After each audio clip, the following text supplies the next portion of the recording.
And of course, if you are watching on the archive, it's going to be a little bit before the gameplay actually begins, but today is more like a chill and hangout kind of day anyway, so there's not going to be a whole lot besides me talking to the chat room, who are already starting to pile in. Hello, people! Is it working now? We are going to see. I have genuinely no clue. But hey, we're gonna try. That's the important thing, isn't it?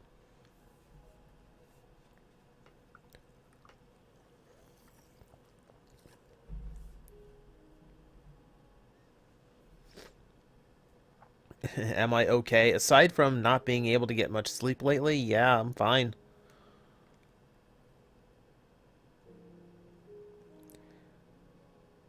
The original Dragon Dagger Changeling. That is nice.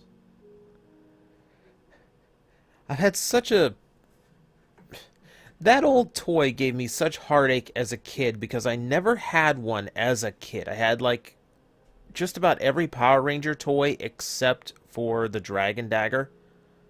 But I had to give one away as a birthday present to the son of my dad's friend from work, who I didn't know. I still don't. I don't didn't know the kid's name then. Don't know his name now. But I had to give up the only Dragon Dagger I ever held. So, like, I was happy when the Legacy one came out. Like, ooh, it's so pretty. Do I own any knockoff masterpieces? Nope. All original, all authentic.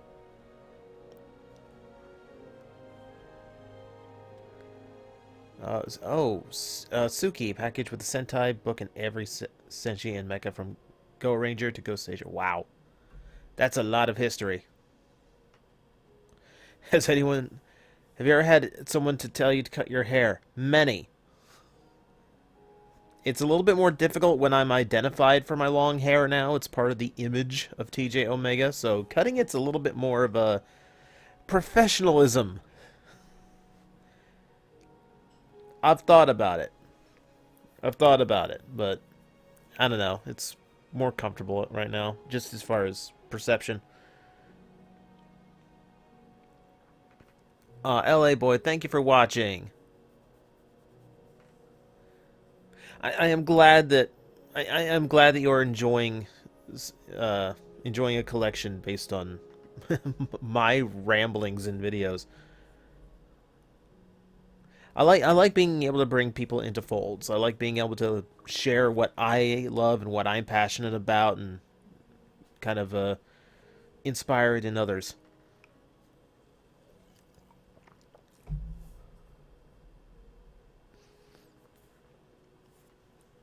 Doom got the Combiner War Lyo Kaiser Monday. I've yet to properly play through with mine because I got it for Christmas, but I immediately combined it because it looks awesome combined.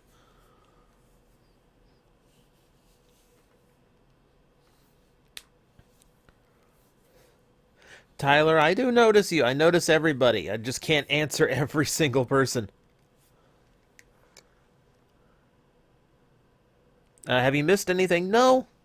No, haven't really gotten started yet.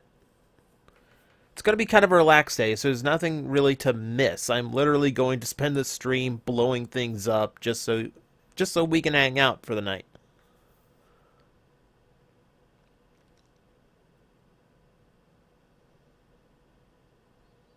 Writer standby music. That's something again I'd have to kind of think about a little bit. Because there's really not a lot that have like music as a standby. It's just like a repeated sound effect.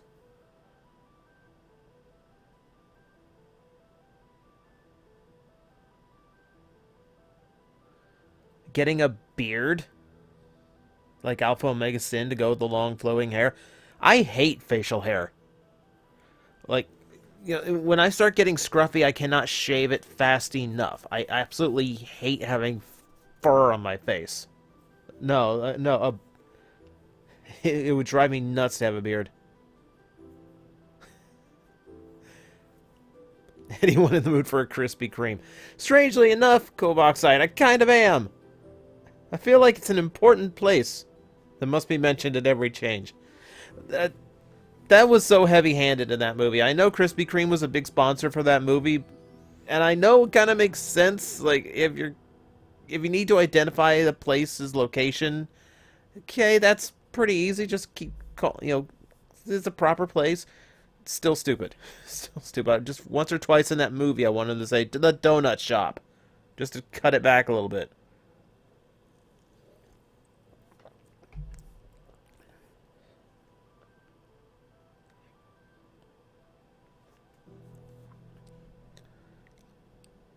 Have you seen the hidden face on Masterpiece Ultra Magnus? I don't think I have. Masterpiece Ultra Magnus is one of the few I don't have.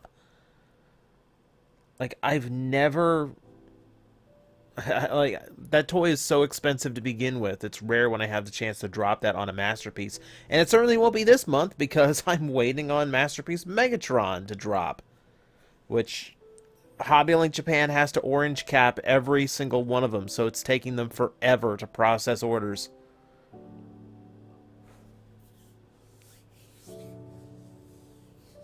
Crusher Mag, old joke. Drop it, please.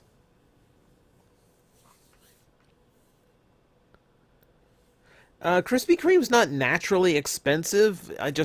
I would imagine, of course that's in the US, so I imagine in Scotland it'd be pretty rough.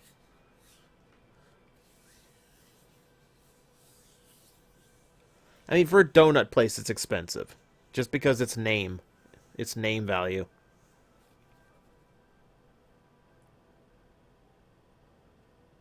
Did the Gokaigers mention that the Legendary War took place years before the show? Because I didn't get that impression. Seemed like it took place right after Ghost Sager, and then there was just enough time to gather up the Ranger keys. I was always under the impression that it was maybe like 6 months, and then Gokaiger took place in the course of the next 6 months out of that Sentai's year.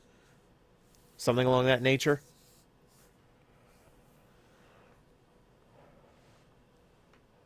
Uh, LA Boy, these are my maps. I haven't downloaded any maps outside of a recreation of Achievement Hunter's Achievement City, and that one didn't run very well when I tried it. So pretty probably pretty extensive as far as RAM. Though I've actually since changed a few things in Minecraft to change up the RAM, so it might actually work now. I might try it sometime. Cameron, yeah, I did see that Princess Unikitty from the Lego movies getting her own Cartoon Network show. Doesn't surprise me. That was kind of a breakout character for that movie. Who is my Q Ranger? That's tough. I'm actually really liking the Q Ranger cast. There's a lot of them. For me right now, it's Tenbin Gold. I'm actually digging the Trickster robot so far.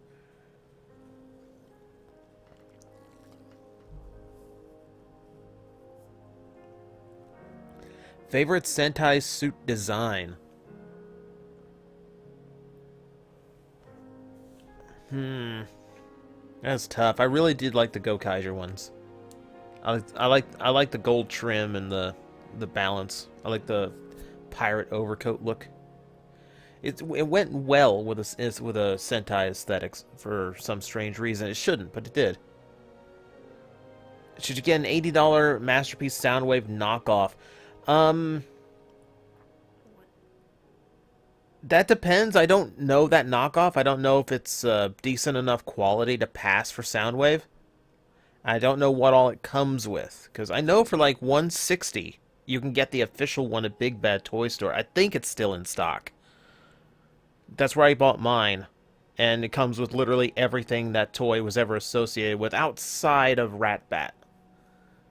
It's like the one mold that release missed.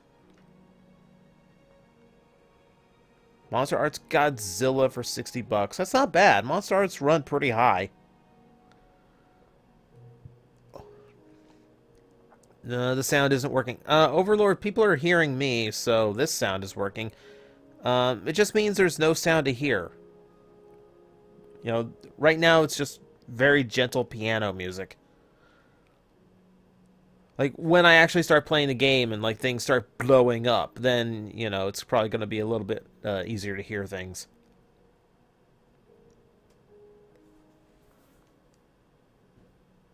Ooh, Amazon Season 2 starting Friday. Ooh, looking forward to that. Combiner War Terror Cons. I wish we had seen it because it's the one classic Combiner team that didn't get any kind of love in Combiner Wars, but I kind of understand why. It'd be almost impossible to reuse the molds there, which means it'd be really expensive for a set that isn't nearly as well known as, say, Stunticons and Combaticons. What am I planning for this stream? Literally, this stream is just hang out. I'm not really in the mood to do anything or get into any major games or anything like that. More or less, we're just gonna blow a whole bunch of stuff up. I've got a big project in mind. I need to clear a lot of land for it, and I don't know. We're just gonna hang out and keep each other company while I spend time working on it. Might come back and build into it later on and make another stream of that, but it's gonna be pretty intensive. I've got to follow a diagram and everything.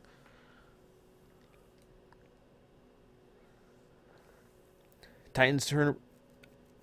Do I think Titans Return to Inferno would be a good future Deathsaurus? My fear is that that toy will end up being Deathsaurus, which is it's a natural thing because it's two dragons, but they made such a big deal out of Deathsaurus as like the unknown evil during the Power of the Prime vote. It wouldn't shock me at all if it was a completely new mold, at the very least a Voyager.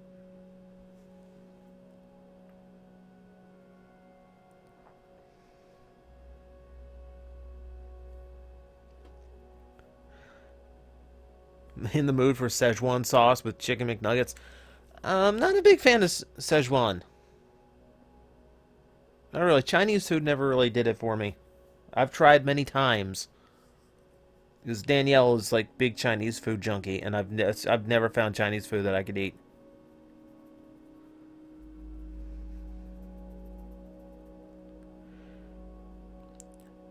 How do I feel if the next Power Ranger movie actually doesn't give us Tommy Oliver, but Tommy Oliver, like with an I as in a girl? I think it's the wrong move. I think you have a lot more to gain and a lot more interesting story if Tommy's left a male. Because the way that movie works, like right now, like Jason and Kimberly had kind of a thing starting. So you're gonna need in the sequel, you're going to need that second act arc where the team's just down at its low point. And the way you bring about the low point is you have Kimberly in this triangle between her, Jason, and Tommy. If you leave that dynamic intact, and then since you do have since Trini in this universe is a lesbian, you can take it a step further when she realizes Kimberly's not going to be an option for her.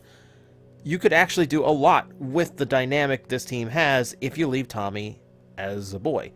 Not to mention, it feels like the kind of it would feel like kind of a pandering, pointless change to make Tommy a girl. Like it just feels like there's no point to do it other than to make Tommy a girl, and that doesn't really accomplish anything. Yeah, and I don't see what you open up story-wise by doing it. I know, I'm coming from like a story writer standpoint here. Because for me, I see more options and more possibilities if you leave it as a boy. Crusher, yeah, that was actually confirmed. Uh, yeah, Tom. Yeah, for you don't know, Jason David Frank got kicked out of the movie theater because he was making a big deal and taking pictures when his cameo came up. Like, I'm sorry, dude. Like, photographing the screen is against the rules of the movie theater and is in fact illegal. as well as making an ass of yourself in the middle of a theater. Like if you want to hang out when people like if you want attention for it, you leave the theater like a couple minutes before everybody else and you hang out and like say hi to people on the way out. You don't make a big scene in the middle. Do I ever do I ever pick a toy off the shelf and just play with it? Many times. Many times. I get in the mood to play with a lot of the old figures.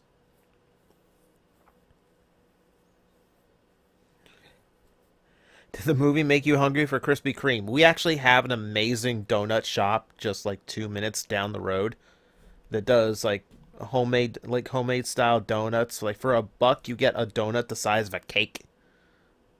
They are amazing. I don't need Krispy Kreme.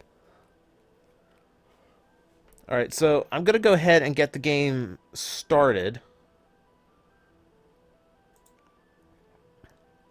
Go ahead and enter into True Arcadia.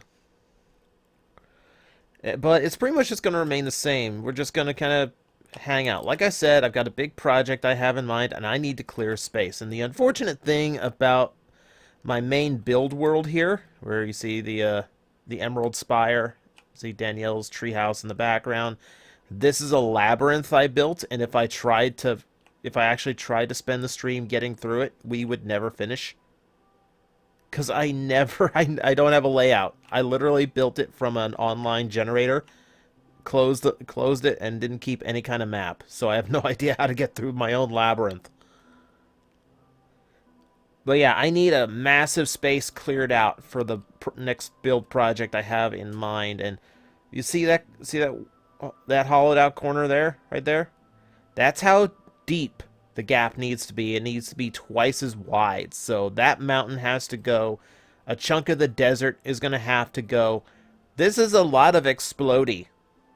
This is a lot of explodey. My thoughts on Titan's Return 6-shot. I'd have them if I would have thoughts on that toy if I had shipped out my pile of loot at Big Bad. I have the toy paid for, just waiting to be shipped out. I'm waiting for more stuff to come in. Honestly, I'm waiting for a few sales on my eBay page in particular. There's a few big toys I want sold, so I can add Unite Warriors Baldigus to my loot pile. And then once that's added in, then I'll ship the whole thing, and then I can have thoughts and opinions on 6-shot.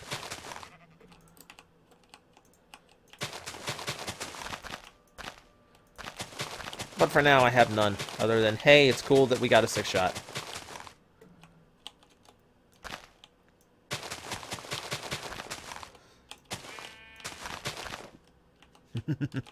Captain Planet's worst nightmare. This is extreme strip mining.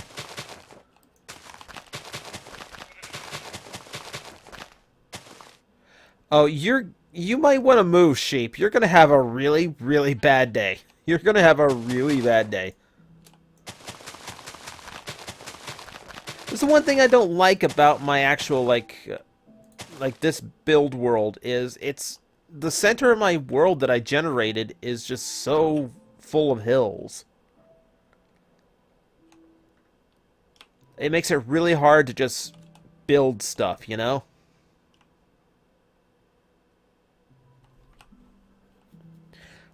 No, I do not have Animal Crossing New Leaf. I could never get into the Animal Crossing games.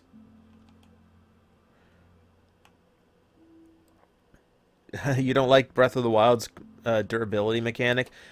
The idea of the game is to survive in the wild and to always be foraging for stuff. So I think I'm perfectly fine with the mechanic just because it feels like that's the idea. You're supposed to always be foraging. When am I going to go back to TJTV? When I have when real life gives me the time to do it. TJTV takes a long, long time because it's a lot to go through. All right, let's see what this does.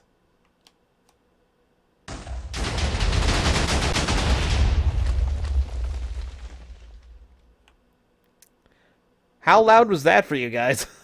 I literally have no idea.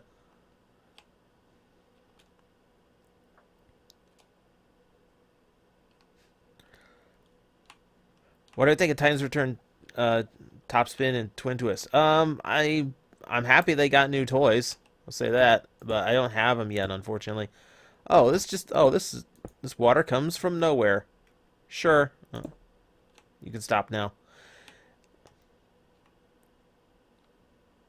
Is TJ versus VG still a thing? It kind of is. I still need to work on it, but it's a Patreon sponsored video project, and right now my Patreon isn't high enough to activate that particular milestone. I need to relaunch the Patreon campaign, but I do acknowledge that with me not producing TJTV and Plastic Addict and all that, I really haven't earned the right to relaunch it. So I want to get that started. I want to reprove myself to you guys first. Then we can see about doing something about that. You see what I mean about how like stupid my world is? Like, look at this. It just ends. Like, here's the chunk where the binome just starts. And it just goes on. Look, it's cleaved the world. Like, it literally looks like someone just picked up an entire layer of rock and just left. It's a stupid, stupid build world. And I'm going to do some tunnel mining.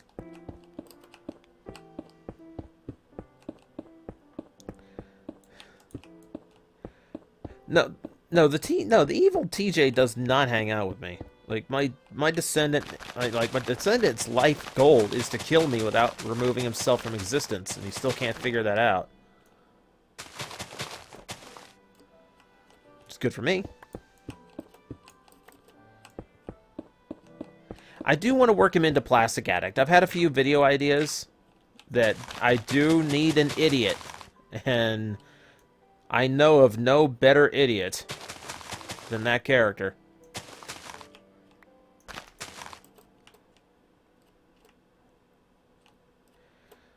Alright, let me carve down.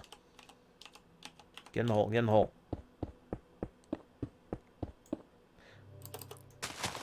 How are the frames? Frames holding up. We're doing okay. I was smart enough to actually reset my router before I started playing, so I actually shouldn't have as much problems. If we do, then I gotta call Comcast. And we'll carve another one. Where is Evil TJ right now? Somewhere in the year 3017. I don't keep tabs on him. His life is his own.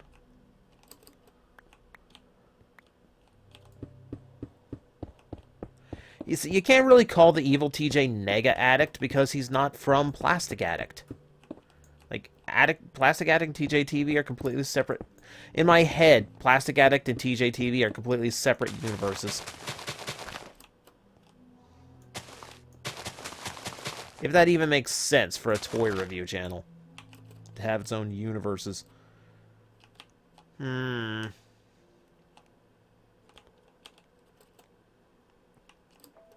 don't know what this is going to do, but it's going to be fun.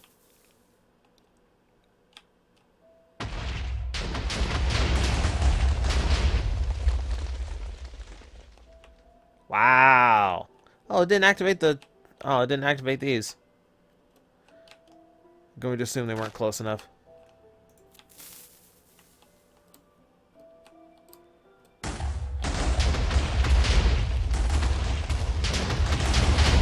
Whoa! Oh, they fired out like a cannon. I have to remember that.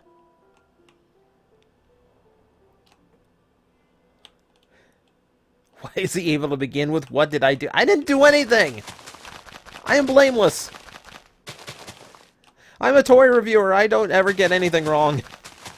No, I don't... There was never any, like, particular reason. It's not explained why, like, he's so eager to see the end of his ancestor. But that's what I want, you know? That's the whole intention. It's like, why would you want to kill your ancestor? It makes no sense.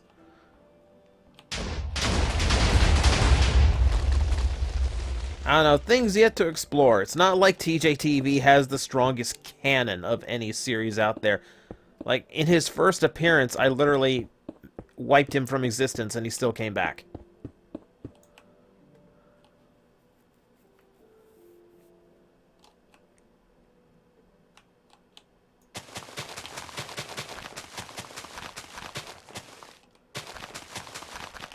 What seasons of Power Rangers do I want Boom Studios to do after Mighty Morphin? That's actually a good question. Because here's the thing. Would you want them to do, like, In Space and RPM, like, Time Force, like the really well-known series? The ones that people, like, really, really like?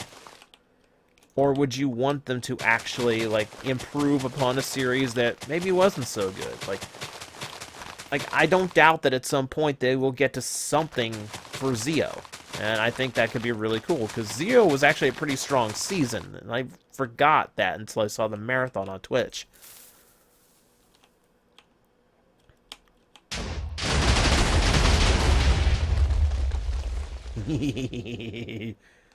I boosted the RAM so I can actually set off big explosions like that and it doesn't chug, so I get to see more of the destruction.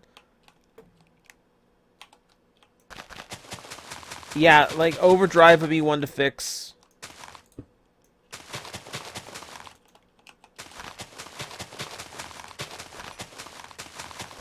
See, at the same time, though, the comic books are made more for the casual and nostalgic crowd. Like, it's really hard for you to do a series like Operation Overtime and try and strengthen it. I think your best bet is to incorporate Time Force into a story with Mighty Morphin that lets you go back and take some of the best bits of those past seasons and improve upon them. You know, so maybe a character from Operation Overdrive is required for this mission that Time Force is on, so they go and grab him, or... You know, you can do the same thing with, like... Well, it depends on the story, but... See, but that also lets you bring in things like, that lets you bring in things like SPD, which is supposed to take place in, like, 15 years... It's like a 15-year in the future thing on SPD. So you could also use it to work that in.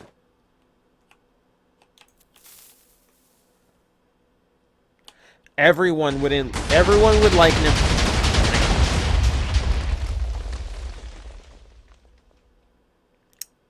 Okay then. Everyone would like an improved Megaforce. Megaforce in general is such a letdown, not only because it's, you know, has to follow up Gokaiger, but oh my god, it's just not good. Not good on so many different levels. I got a whole rant planned out for that. I actually, like, in my head, I know how that show could have been amazing without worrying about budget. Because that was their excuse as well. We didn't know it was an anniversary series, so we kind of had to throw together something that felt like an anniversary at the last minute. So that's their excuse for why the writing is so slapdash and not working. Not to mention, they had things that they intentionally said were badly written as their own personal joke. And, like, it's not funny. It's stupid. It really, really hurts the show.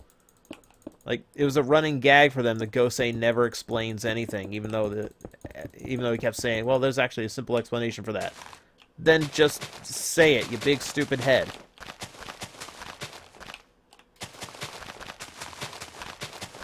How much TNT do I have? It's creative mode. I have as much as I need.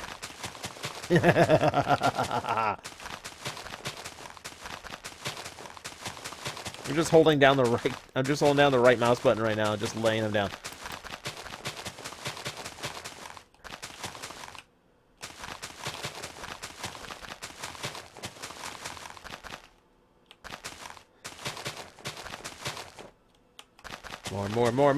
More.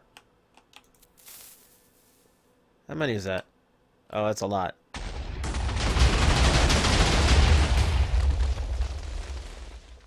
Oh, I took out some of my floor with that. I had to fix the foundation after I get done chunking off everything here.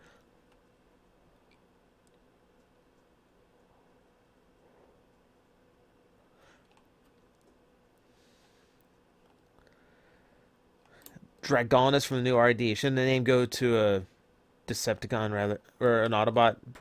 Wait. Okay, I missed that question, but I'm just gonna say, like, You can't really name a Transformer Dragonus in the first place because it brings back Mighty Ducks flashbacks, and I don't want that.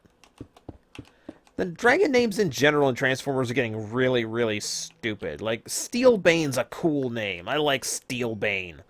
And then they followed up with Dragon Storm, and I'm like, that's... No, that's not a Transformers name. That's like an expansion for Magic the Gathering.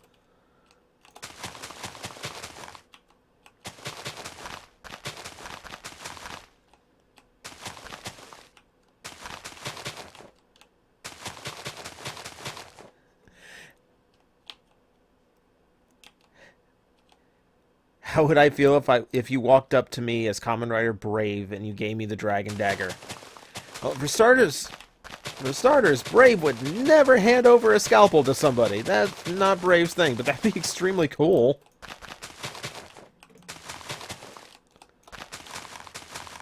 Like, that was my one cosplay was Kamen Rider Baron, though it was actually Kaito. Because the coat's a lot easier to make than the armor. You'd be shocked at how hard it is to find banana armor around here for, like, just... You can't even come close on a cosplay, you know?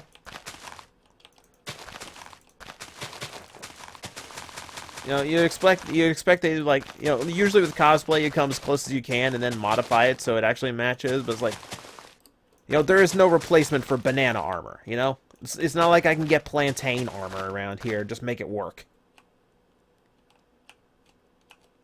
Boop.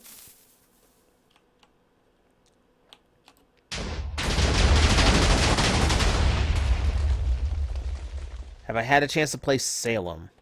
Town of Salem. No, I haven't. I haven't had much gaming time lately, and the gaming time I have had goes to Breath of the Wild, which I played for 3 straight solid weeks, and there's still stuff in that game I haven't done, and still stuff I'm finding out that you can do. It is amazing just how deep in content that game is.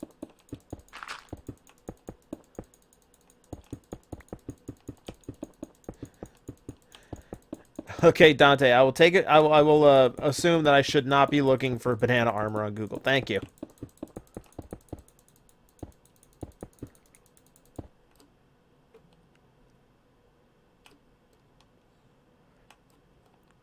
You recently got the X Divisor from Ultraman X. Do I know where you can find the X? No, I don't. Ultraman's not my thing. Like, I've tried many times to get into Ultraman, and it doesn't happen. I don't know why. I don't know why. There's just something about it's just something about the rhythm to Ultraman that doesn't work for me. I don't know. I've tried a bunch of different series. None of them ever did anything for me.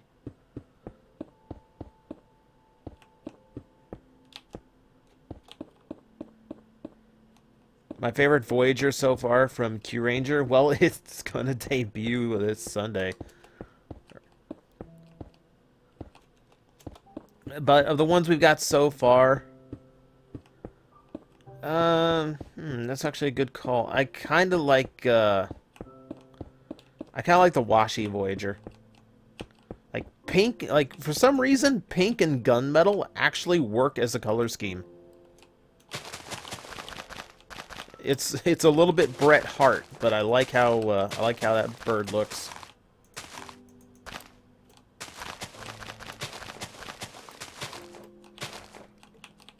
Here, let's just see how much. Here, let's see how much of this top layer I can take off all at once.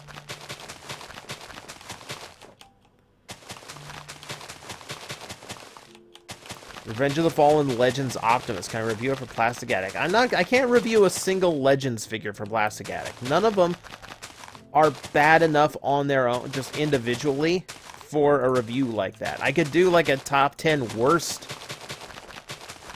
and that toy might be in there, or one of its 1,000 repaints. They're repainting that toy again for this movie.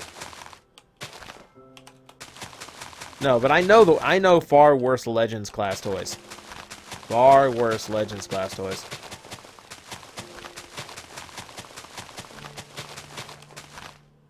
I do have the Gamer Driver. I do have a review week planned for drivers and gashats and all that. It's, again, a matter of time. Time I am really in short supply of. You'll notice, not only is this stream a day late, but I didn't post a random today, which means I will have to be posting one tomorrow to keep the schedule going. I just didn't have the time to get it done today. The real world sucks, man. Like, I really want to get back to the stuff that's just fun to make, and it's harder and harder to get time, because real world just... The funny thing about the real world is if you don't take care of it, your play world goes away.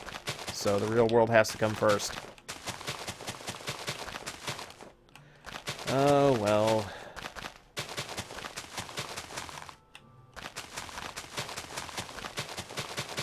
Is the X8 stuff going to end up like the Gaim stuff? The Gaim stuff didn't get reviewed because I was fairly traumatized by a situation with that. Like, I'm just, like, a lot of, I love the Gaim toys, but there's a bitterness there that just keeps me from wanting to put the work in to review them. But no, the X8 stuff's not going to end up like the Gaim stuff. Like, we're going to talk X8. We're going to talk plenty of X8. I want to make a week of reviews out of the bigger gashats too, but I don't have the... HLJ still has my Gashat Gear Duel, and I still don't have any... I don't have the Gashat Gear Duel beta in any way. Like, it's sold out. Like, it's sold out at HLJ before I could put an order in, and they haven't come up for restock yet.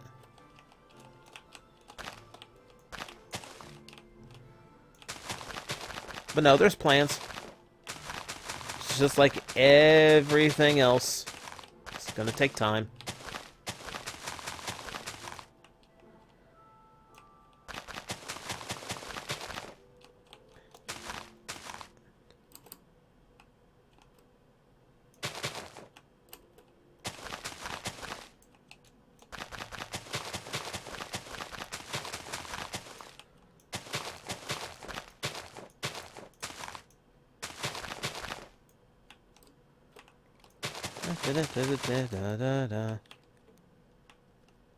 Thoughts on Persona 5? Well, I don't have a PS4, so I haven't played the game.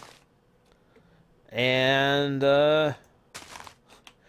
apparently, thanks to Atlus, you're not allowed to stream it for very long, so I haven't actually, watched a stream of it either.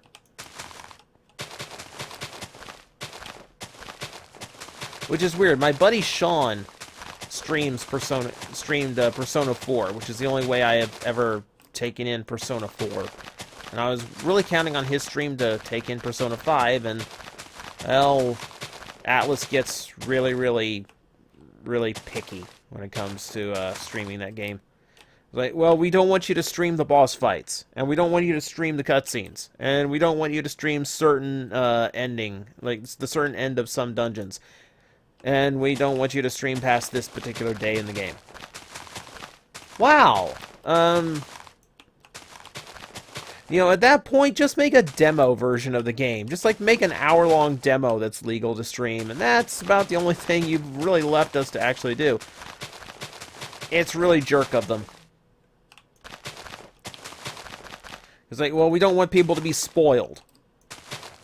No, you want them to be forced to buy your game just to get the story, is what you want. Because if it's spoilers you're worried about, you would have been on Wikipedia's ass a long time ago. Because I can go there and read the entire plot. No, you're taking... No. You're taking... No, what you're doing is taking revenue and audience away from some of your most diehard fans who want to share the game with people. And guess what? The people who are coming to those streams aren't going to buy your game to begin with. And if they are, it's going to be because a streamer that they saw played the game, really liked the game, and they want to play for themselves. Because guess what? Watching a game does not equate playing it yourself. It's like saying that, well, you're not... You know, it's like saying you're not allowed to watch football because we'd rather you go play the game itself. Like, playing football and watching football Entirely different experiences.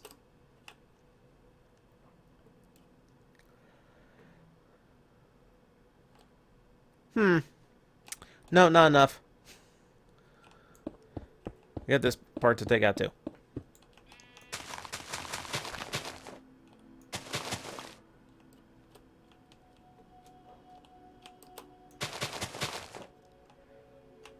Yeah, Astounding. I'm waiting for that second season.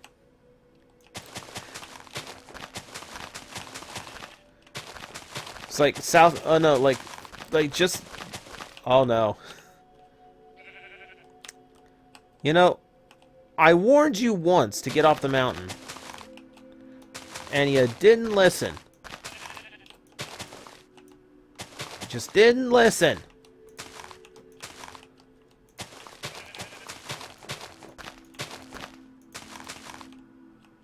Well, you're gonna listen now. You're gonna listen now. Be the last thing you listen to.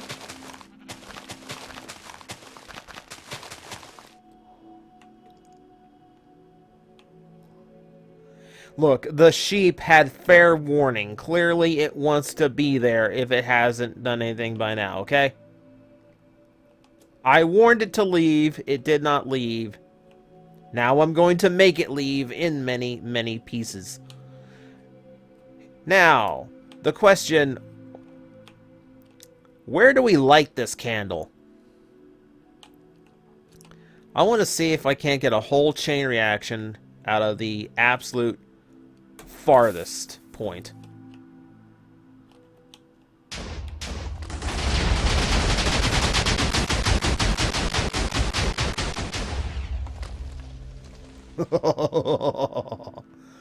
It takes so long to set up, and it's over so quickly. It's like dominoes.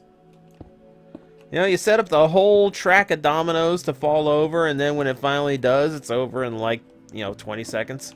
It took me all day to set that up.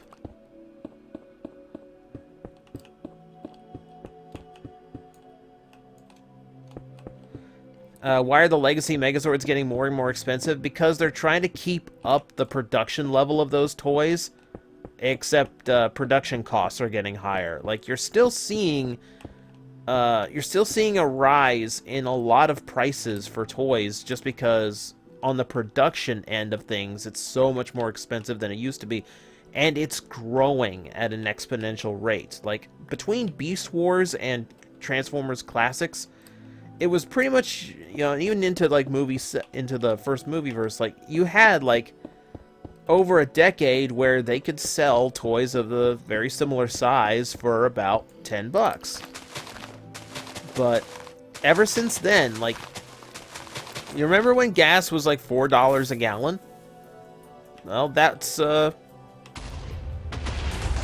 petroleum prices growing up. That's petroleum prices going up, and that means, plastic prices go up.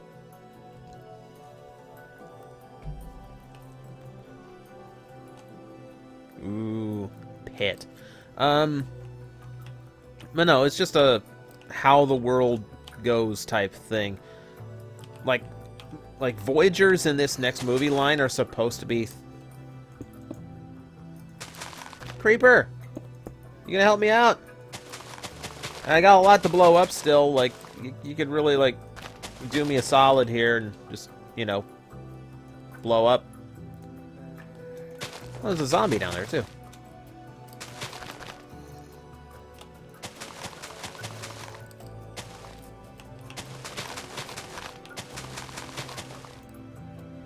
Need long stacks of TNT so I can take out this whole mountain from the inside out.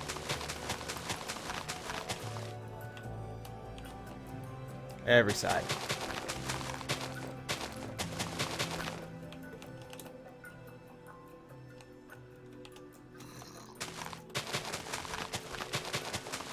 Use the flint and steel on the creeper. That's actually not a bad idea, though this will immediately set off the TNT. Oh well!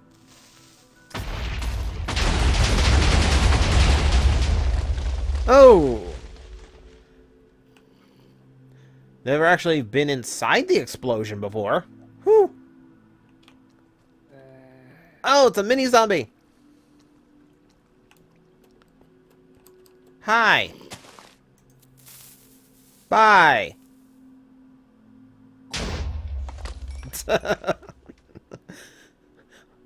He exploded. He turned into jerky.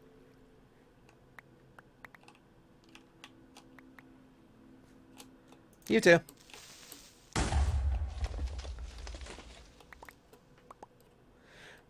Thoughts on the Peanuts movie? I actually liked the Peanuts movies. Sergeant Duck, the price is going to depend on retailer and location. So, like, what you'd be spending on one is not what we would be spending on one. Hasbro reps said that the Voyager prices were going to be $30, but we've seen in the past where like suggested retail for like deluxes for Generations right now is like $18, and Walmart still charges like $15.50. So it's going to vary a lot.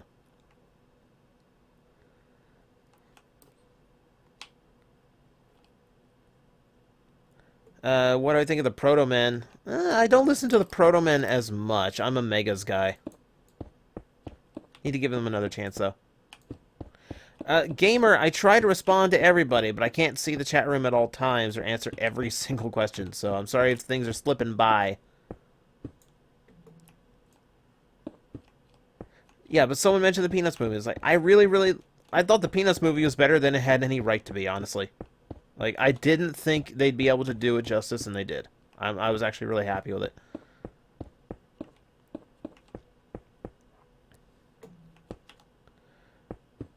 See, if I was a Sentai member, which position would I fill in? I'd probably be the goofball of the team, wouldn't I? So I'd be one of the goofy Green Rangers, like Doc from Gokaiger.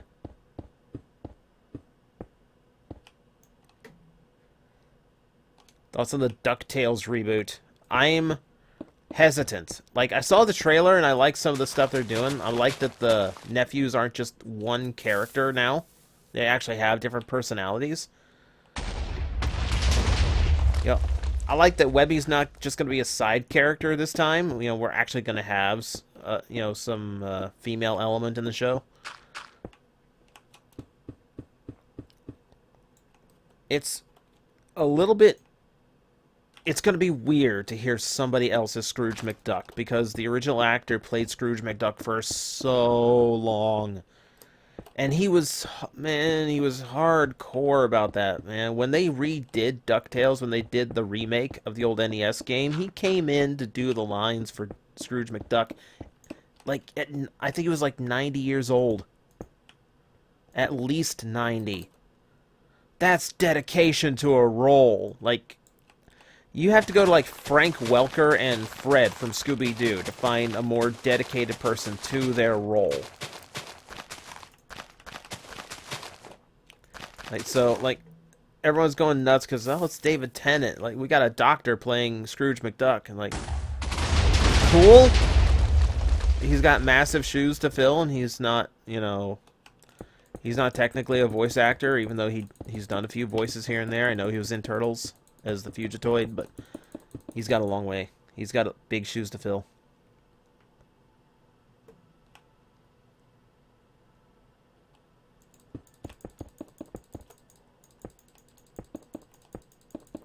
Build a TNT robot and blow him up. The thing is, you wouldn't be able to really tell it was a robot, because he'd be all red. It's one big solid red block. Oh, David Tennant is a damn good actor, but don't confuse acting with voice acting. That's all I'm saying. Like, you imagine acting, and acting as itself, and being believable as an actor is already difficult. Now, you have to be an actor with no body language and no facial expressions to actually get your character's emotions across. And you probably don't even know what your character looks like. You have to imagine every situation that they are in.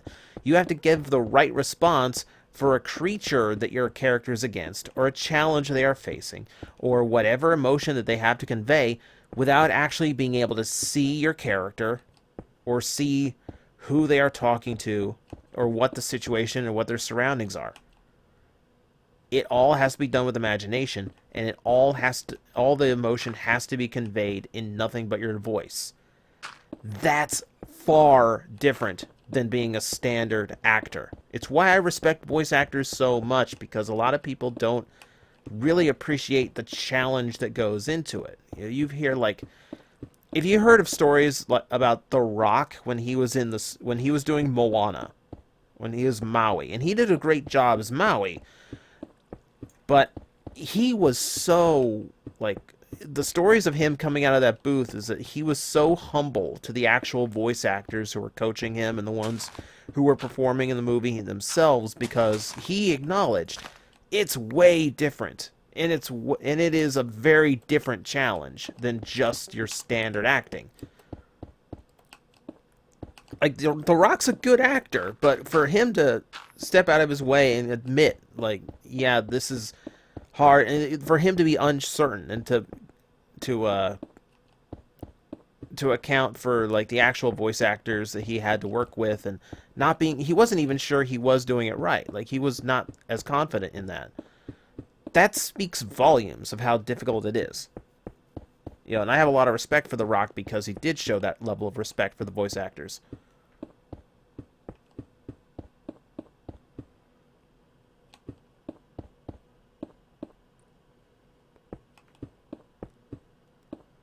I'm trying to clear out the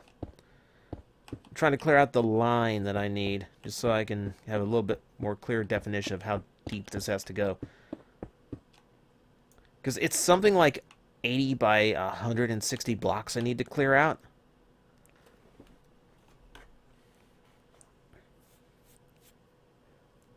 Anyone I want to do a collab with as of late. The scary thing is, like, a lot of the people I ever wanted to collaborate with, I kind of stopped wanting that. Like, I've had ideas.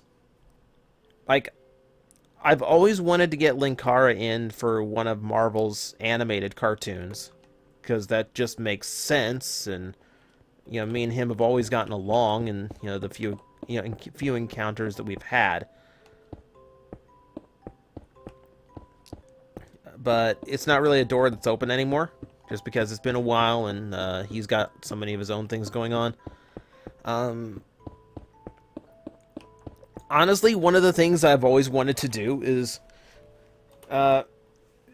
because me and Vangelis review, the same kind of stuff, Kamen Rider and Transformers a lot, and because, we kind of have the same, well, we get it posted whenever type schedule. It's kind of inevitable that we would post the same toy on the same day. And we did that once, and both of our comment channels freaked out because we did the exact same toy at the exact same time. And there was part of me that pitched the idea to Vangelis of, what if we just set that up? Like, what if we both released, like, 3 videos in a row where we did the exact same toy and we posted on the exact same day?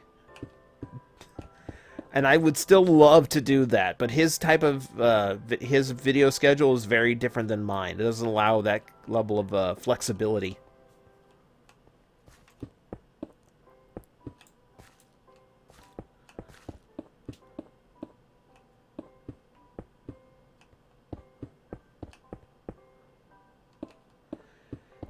Cameron, I think you mentioned Natalie every single time I stream.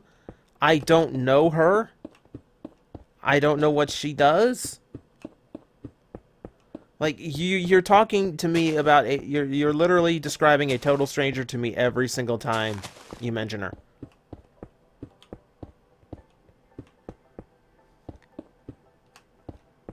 I've seen the Chaos on Velocitron set, and I want it for a couple of the figures in there, and the rest I really don't care about. I don't care about Quick Switch in the least. And I don't care about I did care about the G2 Prime until I saw my friend Aaron's. My podcast co-host Aaron's. Yeah, the foil stickers on that toy is, like, apparently even worse than the foil stickers on the retail release, which is already pretty bad. So it just looks nasty. which is upsetting because I like the idea of a modern G2 Prime.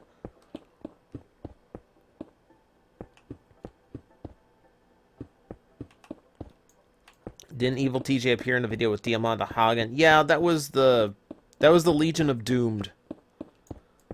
Yeah, that was when that was back when I was with Reviewtopia and we had a get together at ShadowCon and nobody had a video for everyone to be a part of, which was stupid. So I decided to just write one of my own with like 3 weeks before the convention. It came together really well. I'm really, really proud of that video. But yeah, there is a version of that. There's a version of that that's on tjomega.org where, yeah, Diamanda and, like, cause I did a YouTube cut, which has no heavy profanities. And then I did the video, then I did the one on tjomega.org where Diamanda was one of the cameo appearances. And yeah, if I'm gonna have Diamanda in a video, it needs to be R-rated. That's another collab I wanted to do at one point. She was doing reviews that were like Quantum Leap style, where it was her in different reviewers' bodies. I signed up for the list of ones that I wanted her to do, mostly because I wanted to do a review done up in Kefka makeup.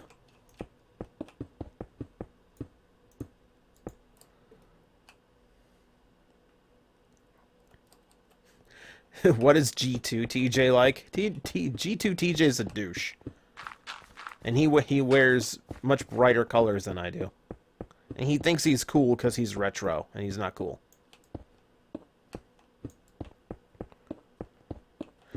Crusher Mag, the next Glyos recap's probably going to be next week. Keep in mind, only so much Glyos comes out at a time. So in order to fill out a whole video, I need to wait a couple months between each recap.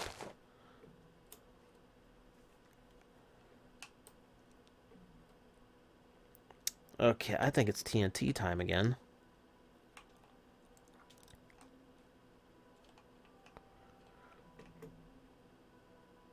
See, for this project, I actually need to clear out a space that I believe my guide got lost when the power went out and I didn't have it saved. So I need to redo my diagram, but my diagram called for 80 by 160. That needs to be flattened out for this, which is a lot of space.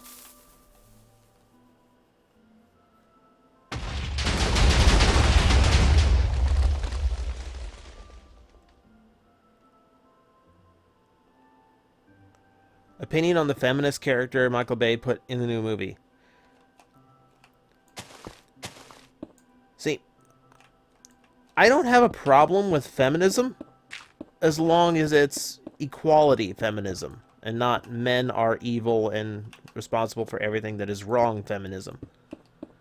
Like, there's feminism that wants equality and feminism that wants superiority, which to me is not the same, you know, there's one that believes in equality and there's one that believes in eye for an eye. An eye for an eye is not right. It is not right to repeat the same sins.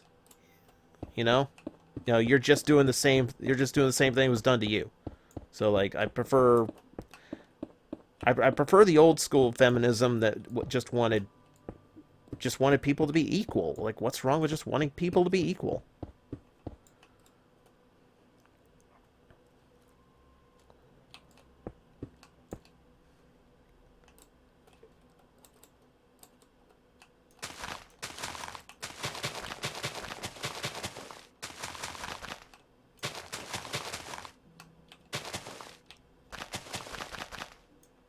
Thoughts on Rita being a fallen ranger. Okay, I think the movie's been out long enough. I can talk a little bit about that movie without really spoiling anything, and that's not a spoiler. You figure that out in about, I don't know, 5 minutes into the movie. I love the idea. I absolutely love the idea. I think it gives reason for why Rita actually has the 6th coin. it gives her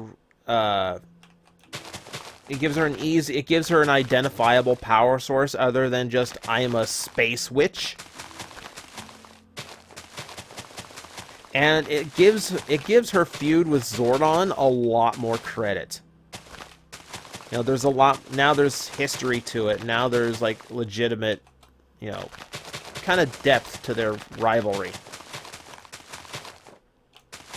I think what that movie did, best was it took the root of all those Power Ranger stories and it acknowledges them. And there's definite love and tribute to them. But it also acknowledges that those stories were meant for kids and they are very, very simplistic and very shallow. So what it does best is it takes those story elements and it boils them down and uses them as the foundation for what they created for the movie. I think it's an extremely well done balance between revitalizing and keeping things classic. Like, honestly, scary thing. I think they told the original Power Ranger story better than the original show, and that's very, very hard to say about any kind of reboot ever. But I think taking advantage of the fact that those story elements were so simple and using them as the foundation of the new story worked really well to their favor.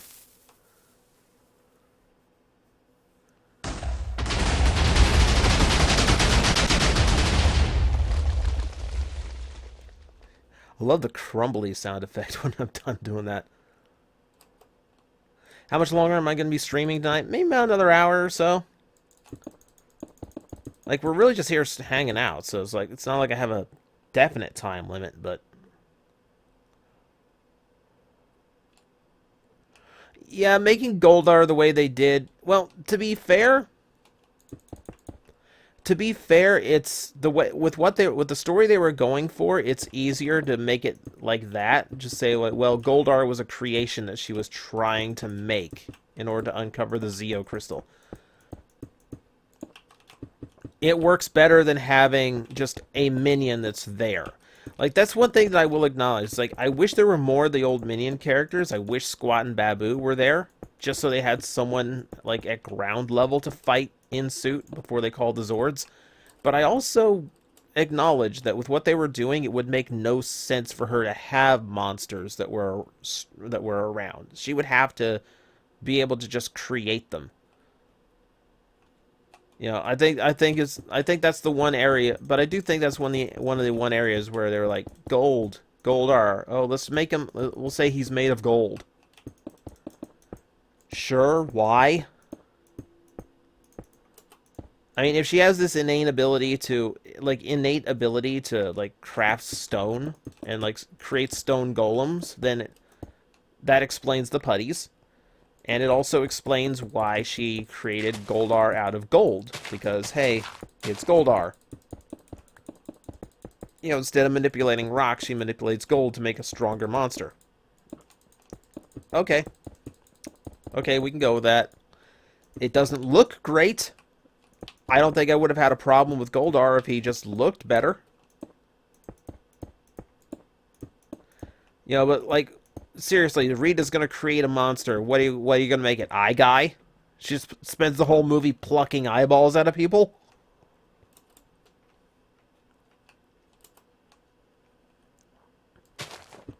What am I building? I'm actually going to be rebuilding one of my previous builds. Because the way I did it before is rather slipshot. And I just kind of kept adding rooms as needed rather than structuring them out. So this is going to be the area where I rebuild it to look actually like really cool and like as good as it really could be. Have we seen the Bioman version of Power Rangers? The comedy dub thing that they did? Yeah. I've seen that.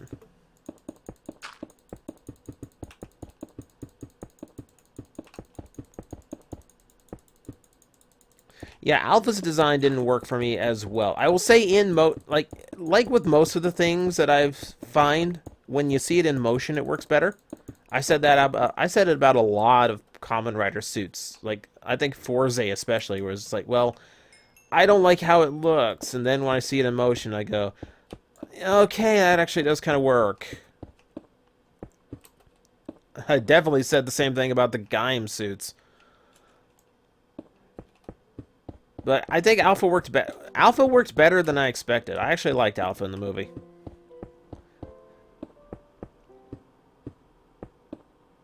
TJ needs more Crystal Pepsi. Yeah, the Crystal Pepsi train is all gone. All if you find them in stores now, they're all expired. Not that it stopped people. I've seen people drink stuff that's like over 15 years old, and like that's disgusting. What are my thoughts on Make Toys Cross Dimensions? I don't do third party. Don't do third party. Don't know what that is. I have no opinions for you. Sorry, man. I have literally bought one third party toy in like the last 5 years. Just one. And that's only because it fit the requirement I have with third party, where it fills a niche that Hasbro's never going to fill.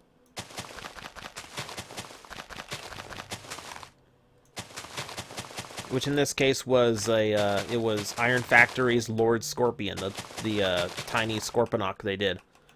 So I wanted a Scorponok with good articulation that looked really good and fit on my desk. You know, they're going to do Scorponok as a Titan class one day, so they're clearly not going to do like a Voyager like I want them to. So, hey. So okay, bring on the third party because it's perfect, because it's exactly what I wanted.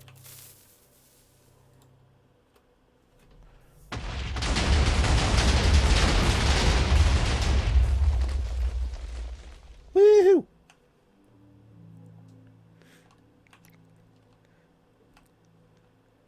Yeah, the only reason I'm really after the Chaos on Velocitron set is for Nautica and Fastlane. Though I will admit, that is a really lame attempt at Nautica. Like, that's just barely what you need to do to make it look like Nautica. Because, like, Chromia gets a toy. Oh, it looks so good. RC gets a G1 by toy. Oh, that actually looks like RC. And then they do Windblade, and like, ooh, Windblade's so cool. And then they go, we're going to do Nautica. And it gets everyone's hopes up because all the other Fembots got brand new molds and they looked really, really cool. And then it's just a really slapdash blur retool.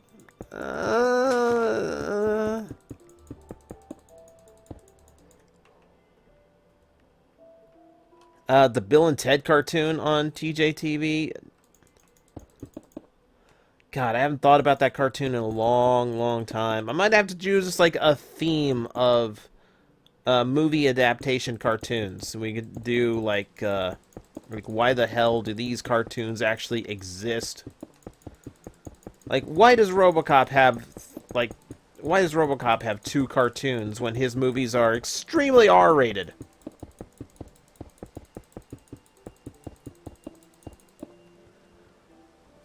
Like, I watched that movie and a man got shot in the balls.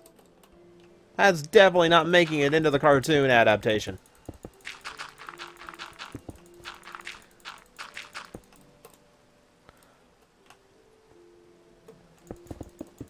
Now, what else was there? Like, The Mask got a cartoon. Ace Ventura got a cartoon. They had a crossover. It's like, how much weirder do you get?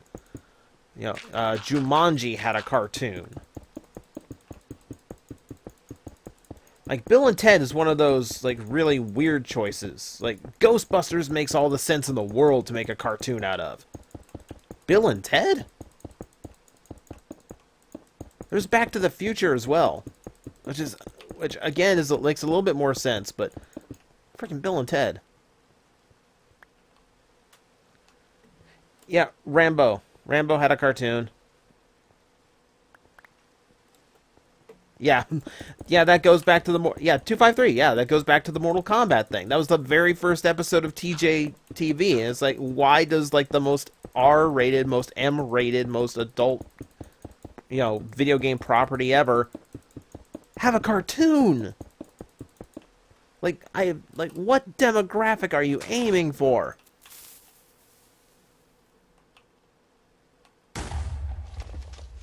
I just wanted to see. I just wanted to see what one did because I'm coming up to this.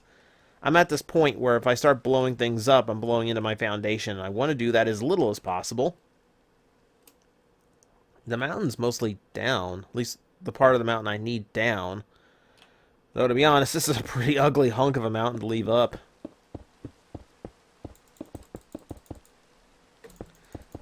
Yeah, we did the Toxic Avenger cartoon.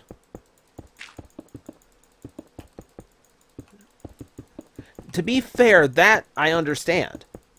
Because Ninja Turtles was such an enormous property, and everyone wanted to be the next Ninja Turtles, and they saw the Toxic Avenger as this, oh, they're mutated, they're gross looking, they're super weird, like, this is what's selling right now, we'll do this for kids, and then it didn't work, because it was a horrible cartoon. Like, legitimately awful cartoon. Behold my evil genius. I've still got that drop clip, like, and I really should be getting a lot more mileage out of it once I can get TJ TV back rolling again.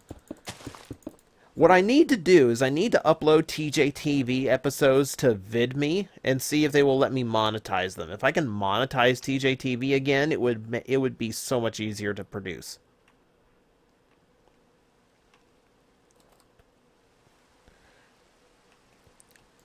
Yeah, Samurai Pizza Cats. There's one. Pizza Cats is one where they literally lost the translations. Like, they had those scripts translated and then lost them. So they had to do every episode basically from scratch and, like, mostly improv. Like, it's unlike any other anime dub I've ever heard of.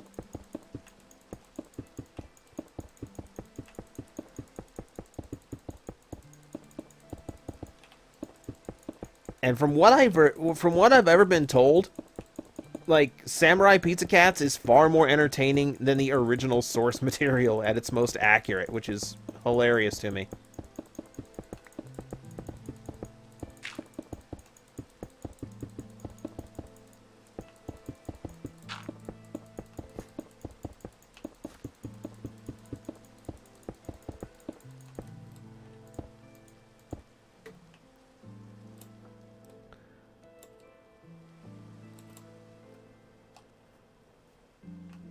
Have I ever heard of the kids from Room 204? The name is vaguely familiar, but I've never seen it.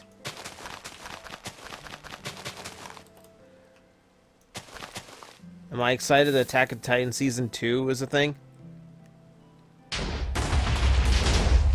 No. I didn't watch... I've had so little time to watch things.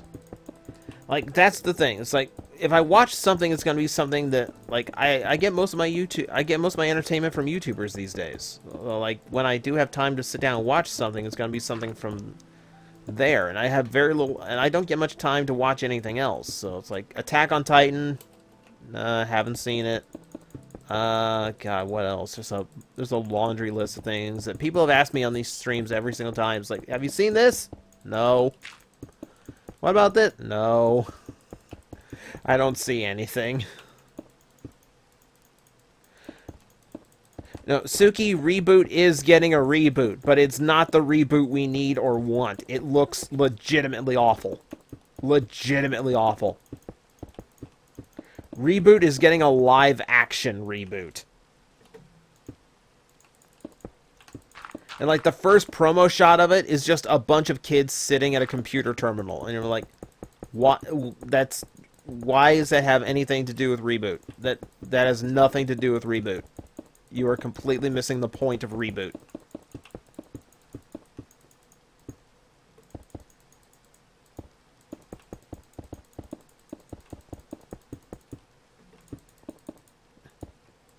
me, and then how am I playing? Because I don't have time to watch things, so why am I playing a game? Because I want to hang out with you guys.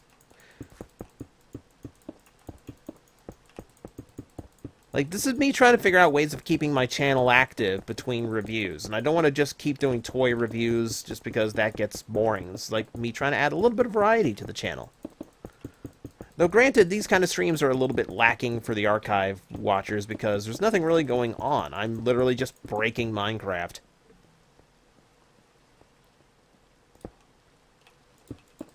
Go Rider thoughts. The second episode just dropped from TV Nihon today.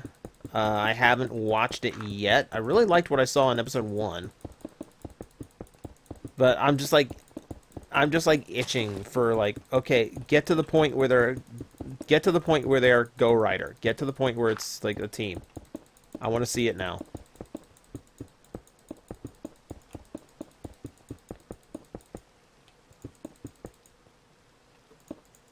Do I still respect Kenji Inafune?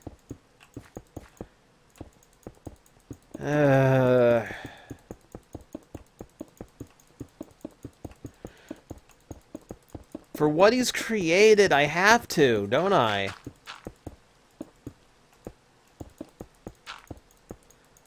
Like, that's the godfather of Mega Man. Like, I need to respect Inafune, even, no matter what happened with Mighty Number 9 and Red Ash.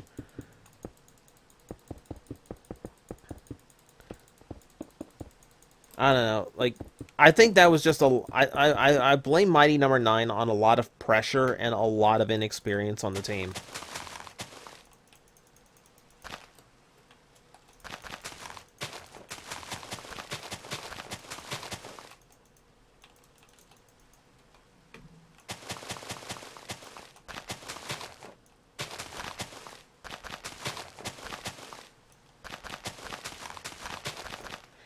Oh, okay, so for those in the chat room who don't know, Red Ash was a second project that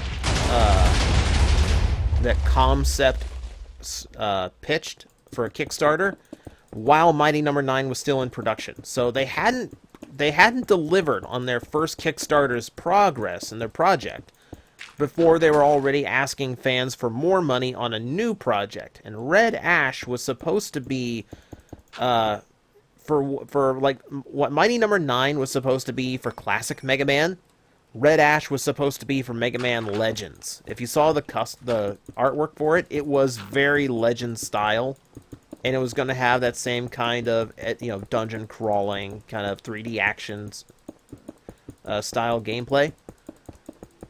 The problem was, like, he upset a lot of people when he pitched a Kickstarter when he was already failing to deliver on his current Kickstart project.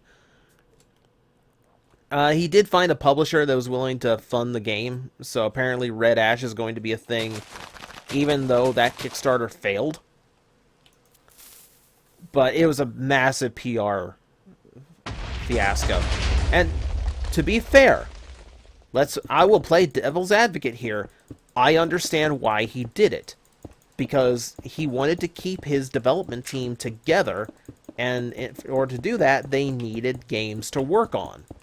So he wanted to see if he couldn't get the second project off the ground before Mighty Number 9 was done and all of his team left. So it's an effort to keep the team together and to keep everyone working at that company. But it was just really badly timed. It was a very bad PR move.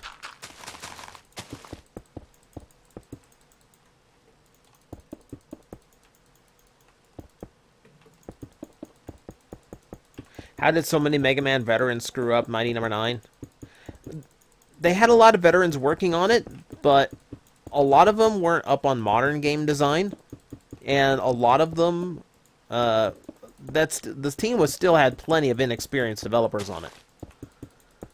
Like, it's not a big surprise. Like, not every single person in that team had their hands in old, like, legendary Mega Man games. They had the old composer back, and of course Inafune as the director. But the programming, like a lot of Mighty Number 9 comes down to programming and level design being just lackadaisical, and writing as well. Like, there's just a lot of deficiencies in that game that the veterans had nothing to do with.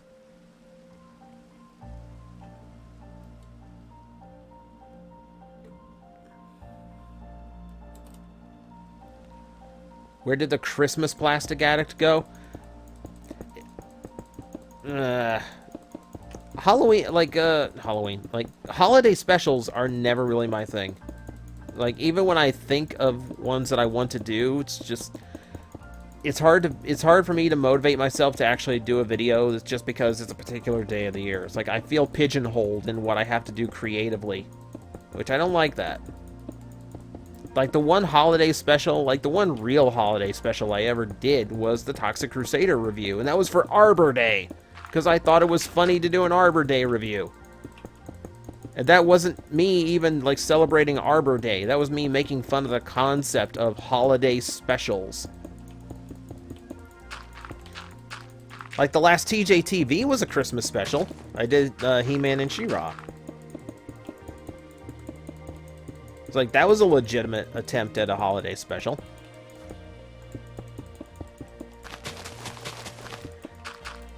But that one was just luck. I was just kind of lucky that one even came together, because I had that script done a year beforehand. I didn't finish it in time for Christmas. So I just finished it, put it on the back burner, and filmed it the next year. It's a long time to sit on a script before you actually commit to it.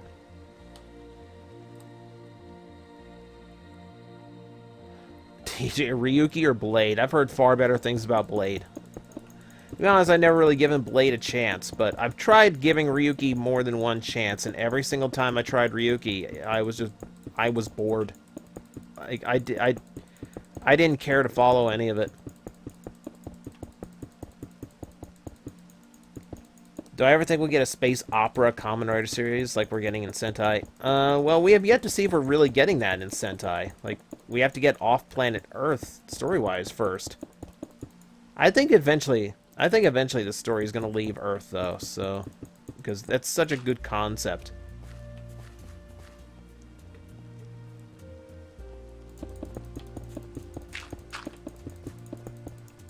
But, I don't know, I think Kamen Rider works better kept small scale. Like, when you have a big team like Sentai, then you can do big scale like that a lot easier.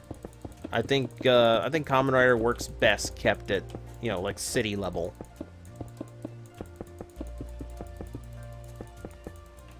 Why do most franchises eventually decide to do in space at some point? Because it's very creatively freeing. Because when you go to space, you're dealing with other worlds, and you're dealing with other races, aliens, so the technology can be completely from your own imagination. The stories and the people and the societies can be completely your own imagination. It's just like this bastion of creative freedom.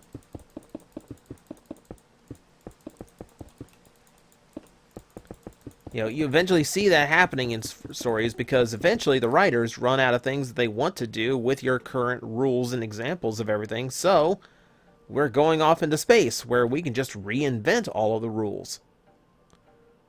And sometimes that works. Power Rangers in Space was a very, very cool Power Ranger series. Other times you get Gilligan's Planet. So if you don't know, this is why I have to be the cartoon expert. They did a Gilligan's Island cartoon, and frankly, most of you should be too young to know what Gilligan's Island was in the first place. But they took the same exact concept, and instead of people stranded on an island, it was people stranded on a planet. The exact same stupid people stranded on an island got stranded on a planet. And it was literally the exact same show, except the palm trees were pink. That's literally the only thing different.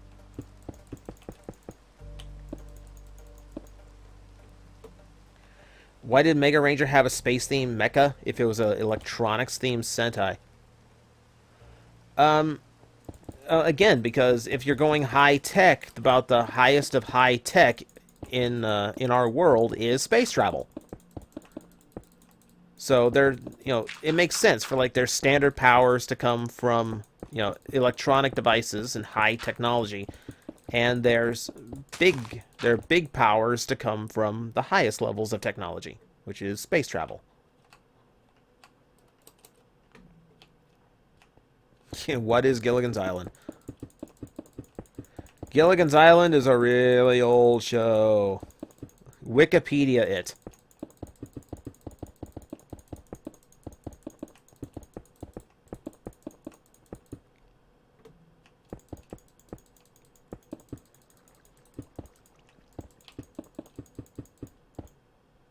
No, like even Lost in Space has more dignity than Gilligan's Planet did. Like Gilligan's Planet is like an early 70s cartoon, so it's well out of the range for TJTV. So like I would have to sit down and watch the blasted thing in order to actually fairly review it, and I really don't want to do that. I really don't want to do that.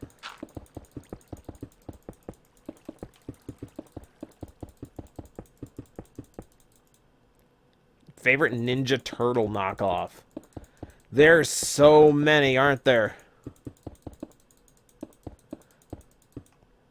Like, it's hard to even quantify what counts as a Ninja Turtle knockoff because you've got so many who tried it. Like, I would assume just weird anthropomorphic team of crime fighters, if I want to just boil it down to those roots.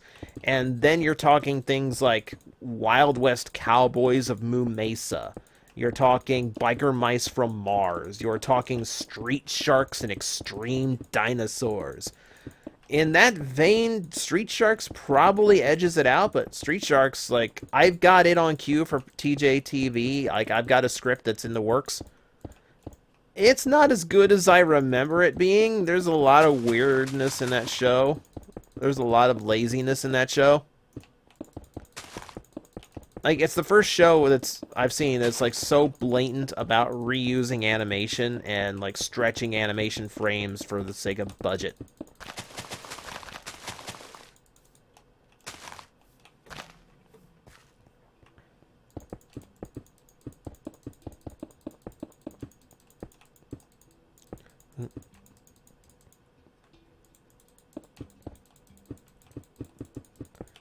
TJ, is Rumble red or blue? Are you really going to start that here? Are you really going to start that here? Would Adventures of T-Rex count? You know, I'm not entirely sure. It might. I'd have to see how the timetables match up because, like, Ninja Turtles started in '88, and the production time might have been too close. Like, Adventures of T-Rex might have already been in the works and in production by the time Ninja Turtles hit the airwaves, so it wouldn't be a knockoff per se. Because it wasn't made... I don't think it was made in reaction to Ninja Turtles. I think it was made because... I think it was just made because they were going for the similar idea.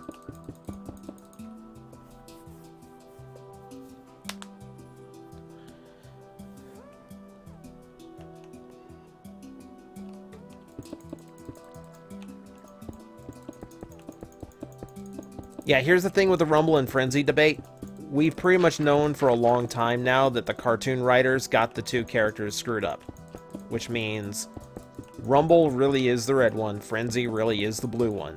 And just because the cartoon got it wrong does not mean that the other way is right. Like, only in the cartoon continuity is Rumble supposed to be the blue one. Everywhere else is not that, is the other way around.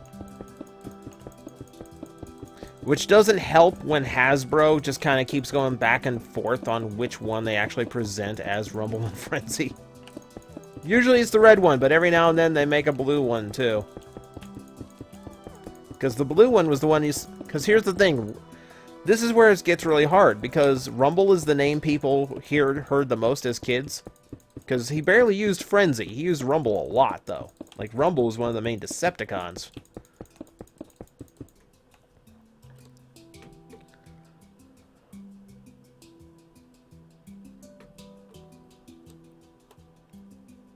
It's really, like, I pity Hasbro because of that mistake. Like, they've caught a lot of flack, and they've had to screw around their own toys a lot.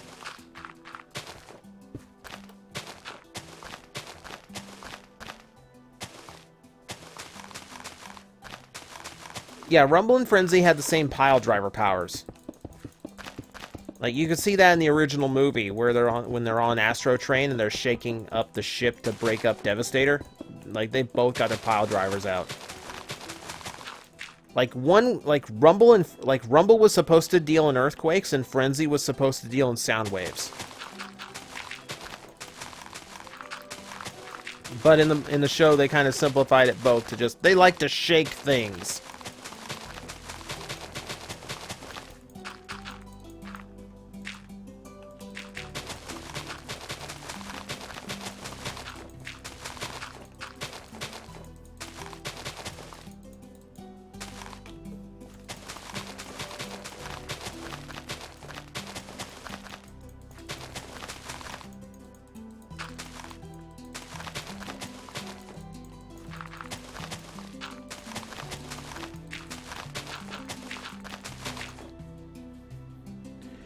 Would I want the next rider after XA to be firefighter or dinosaur themed? I don't know about either one of those. Like, I remember there were rumors of a rider that had egg-based, or like orb or egg-based devices. So, like, dinosaur wouldn't be bad, but I don't know. I think because you had, you're still not that far removed from Kyoryuger, which was all dinosaur themed, and sold really, really well, apparently. I think it's too close to that for a Kamen Rider dinosaur base. I'm not sure what you'd make the next Kamen Rider theme.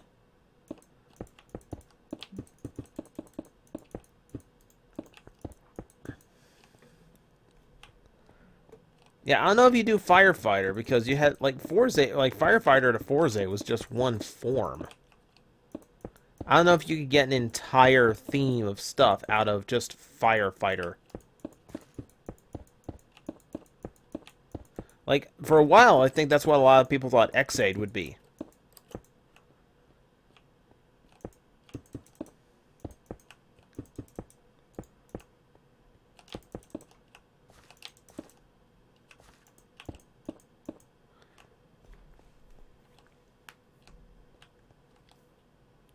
Key-themed Kamen Rider. You're far enough from Gokaiger that I don't think I would mind seeing a rider who used keys as his power-up gimmick. That wouldn't be too bad.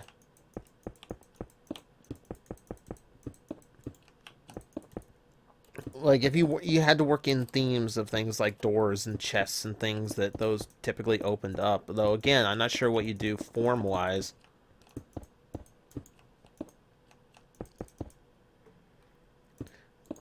Yeah, the ideas for Kamen Rider tend to be a little bit more on the unusual side. Which I like. You know, I like the willingness to stretch imagination there.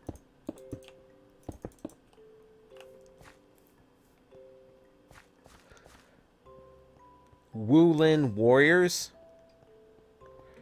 I don't think I do.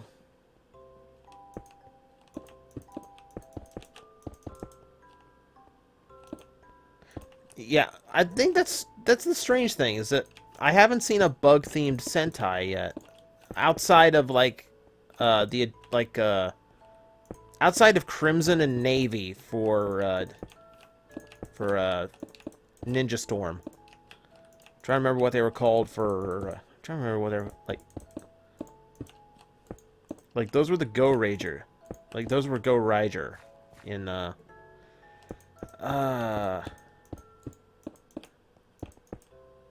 This is bugging me because I should remember the name of that Sentai, and I don't.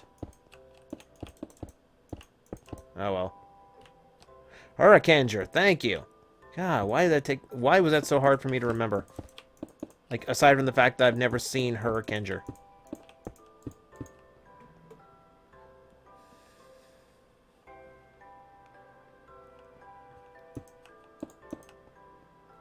When is the Moe Gashettes?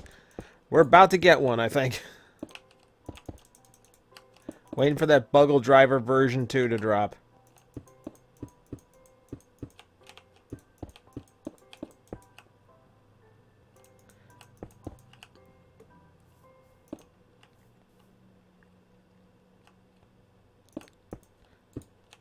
Female writer named Grid, using the virtual world as the theme. You'd have a little bit of trouble since you have a tokusatsu hero, Gridman, who had that exact theme with a very similar name, and that's not Toei's character. That's Tsuburaya's.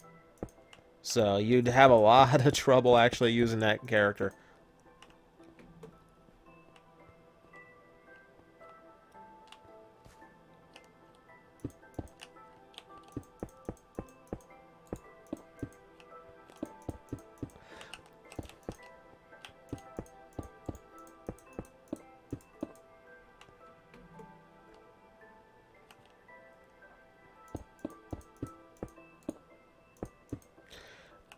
What do I think of Poppy and where character's going? That entails stuff from the current episodes, as we've stated before. I don't talk about the current episodes because not everyone has had the chance to watch them yet. I haven't had the chance to watch the newest one yet. Like, I know TV Neon just put it out yesterday, I think. So I have not had the chance to watch it. I kind of know what happened in the episode. Like, I do think it's an interesting I think it's an interesting twist, especially to the usual formulas, but I don't know. Like, I'm hesitant to talk about it until like a week's gone by and people have had a chance to watch. And like at that point, if you haven't watched by then, well, it's more your own fault than mine then.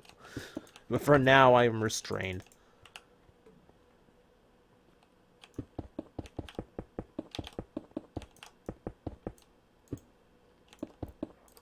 Night-themed Sentai. See, that I could kind of see. Like, if everyone's helmet had a different kind of medieval style to it. Because like archers and lancers and swordsmen all had different helmet styles based on what they needed for. That could actually be interesting. Like that gets me in the mood for a Megazord who's like Alexander from like Final Fantasy, where like the entire castle transforms into the giant robot. I don't know what you do for Zords though. Like, I guess you just do like medieval fantasy creatures, you know, like the old school dragons and things like that. But there's not a whole lot of those in European mythology. A lot of those beasts are more of a Greek thing. In Europe, they thought of the dragon, and that was about it. Just a big lizard.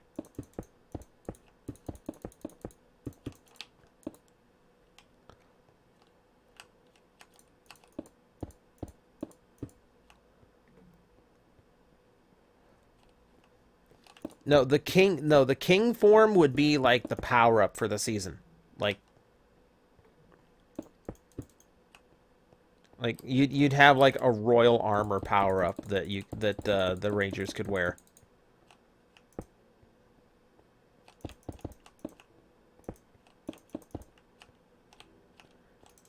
Yeah, so like the guys get king form, the girls get queen form. You can do something different with the 6th Ranger and give him like an emperor form.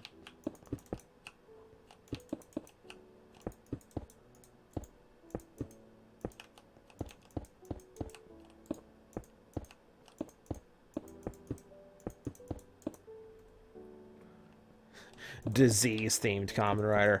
About the opposite of what we got going on right now. Technically, Xaid, would be because they're because the Bugsters have the same power source as the Gashats, and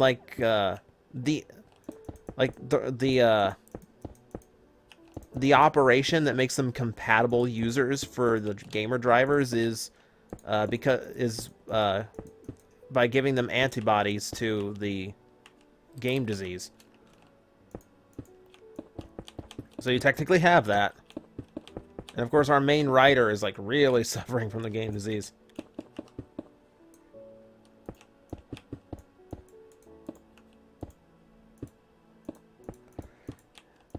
See, this is where you have to give the designers a lot of credit. They might come up with something that we're not all that into, like a bunch of car-based toys and weapons for Drive after like a cool initial concept, coming up with like, well, they're toy cars.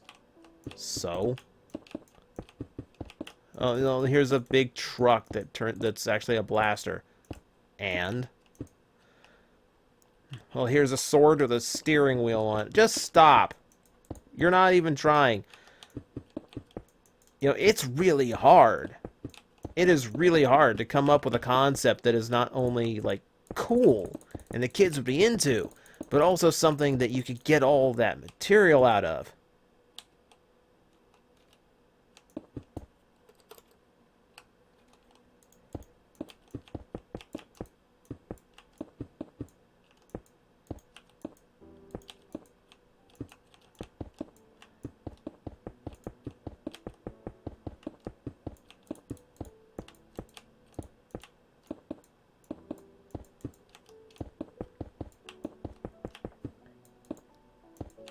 Yeah, the gun with a door. The gun with a car door on it. That you had to open and close to reload the gun.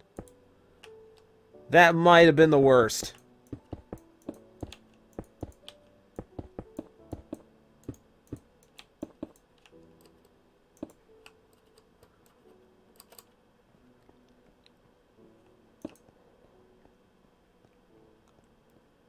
Shotgun-themed Sentai? No. You'd never get a gun-based Sentai ever.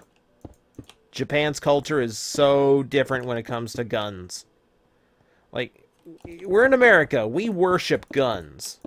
Guns have more rights than some people in this country, which is depressing.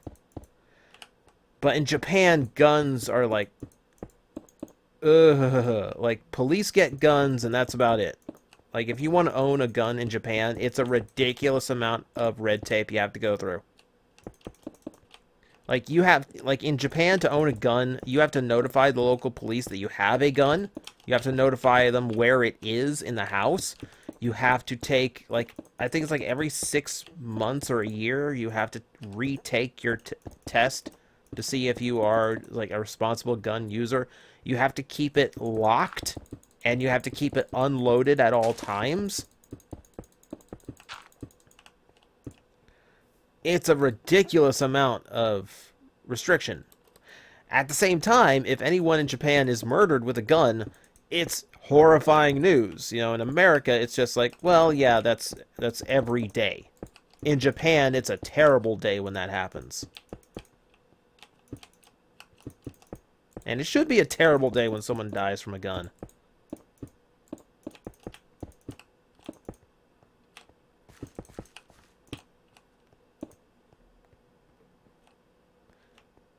Shogun. Oh, did I just go on that whole rant because I misread something, or was that a mistype?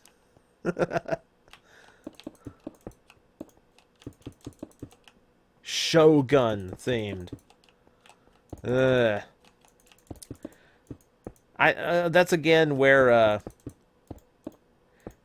that's a Gaim. That's a Gaim thing. Gaim kind of went with like literally you had a final form that screamed "Die Shogun" every time you transformed.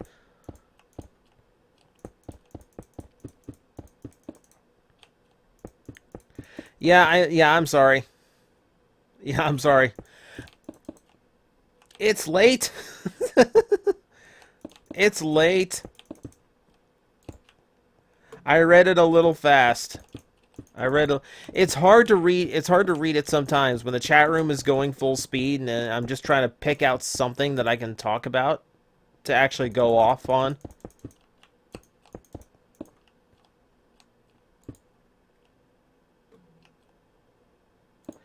Western themed Sentai. No, no. Again, you don't have that. You don't have the culture in Japan for that kind of thing. Like the Old West to them, they don't have the Old West. You know, like when Sentai or Kamen Rider does an Old West style story, it's Shinkenger. Or it is Kamen Rider Gaim. It's based on, feudal era stuff rather than Wild West. Because we have to remember is in the Wild West in the US didn't actually last all that long. It wasn't a whole length of time between when the West was being, first explored and conquered to where it was industrialized and a whole bunch of people were there. And those little ghost towns you see in Western movies all got torn down for big cities. The lawless Old West really wasn't a very long period in history to begin with.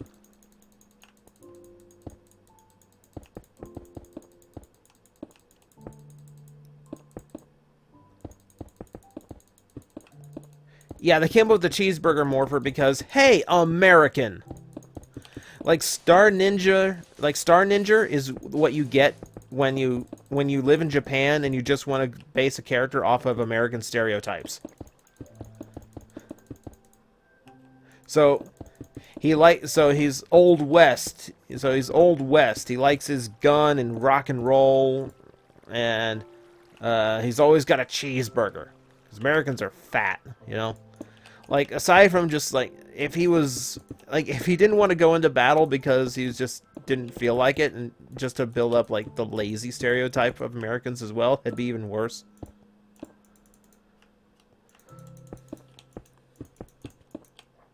Weather-themed Sentai. Now, in a sense, we get that a lot. Because when you talk weather, you talk elements of the world. And, we have a lot of series where the Red Ranger is represented by fire. The Yellow Ranger is represented by lightning. Someone's represented by wind, water, and heart. That kind of thing.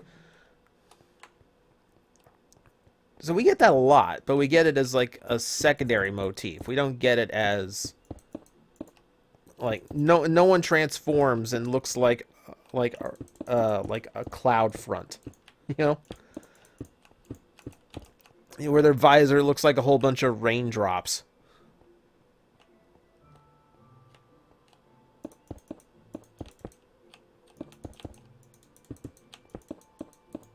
Body themed Sentai. I'm the Foot Ranger. I am the Foot Ranger. I am the Leg Ranger. I'm the Hair Ranger. And here's our 6th Ranger, not allowed to be broadcast in America Ranger.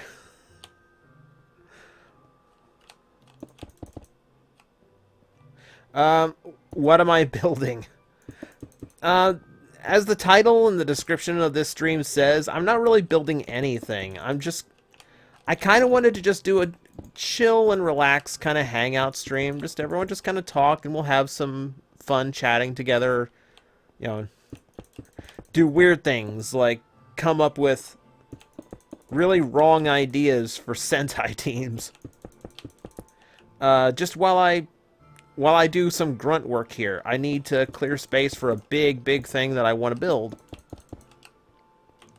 But I'm on a hilly biome where that's very difficult, so I just thought I'd spend a couple hours clearing space, flattening land, building up my foundation here, and just talk. We'll just hang out, No pressure to build anything, no pressure to get something done in 2 hours, just you guys, me, and whatever we want to talk about.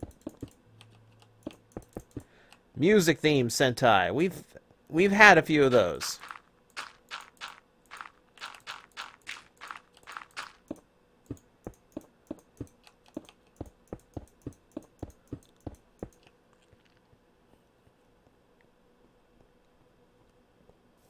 common pet Sentai theme. So the Red Ranger's a dog. The Pink Ranger's a cat. No, like the cat they'd say for one of the main rangers, like the Cat Ranger would be the blue jerk. Like the times when the Blue Ranger is like, I should be leading this team and thinks he's all high and mighty. That's a cat. That's a cat. Like the Pink Ranger would be like a mouse or something. It'd be something cute.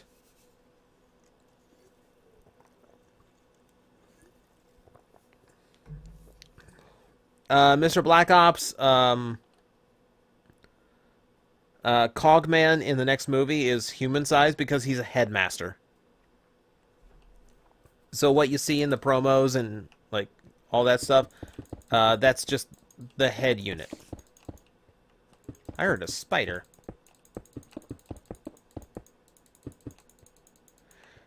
Fairy tale themed Sentai. You know, as a subtle theme, that may actually work.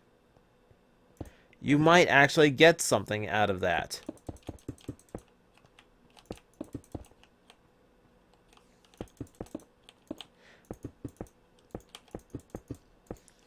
You'd have to choose the right fairy tales. You know, like a female blue, like that would be one of those teams where you have a female blue, so she could be mermaid themed, which we have had a mermaid themed ranger before.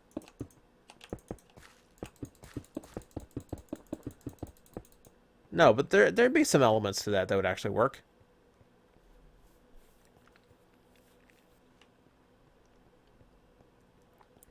Universal Monsters themed Sentai.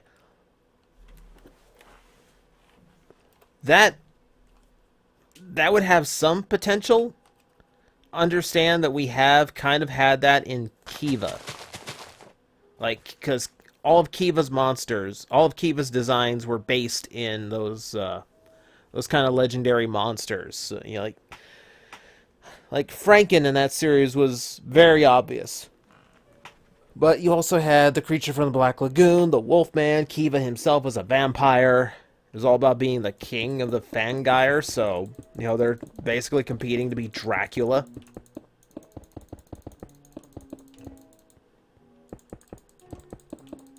Like, in that sense, Dark Kiva, the final boss of that series, was Dracula, which, because he came back to life in that series, so that's kind of fitting.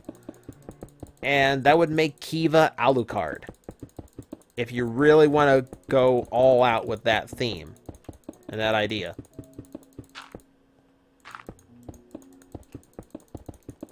You know, that's why Ixa is based on a paladin, because if you've got, you know, an unholy thing like a vampire to kill, and yeah, you're gonna call, you know, someone, you're gonna call the most righteous and holy of soldiers, and that would be a paladin.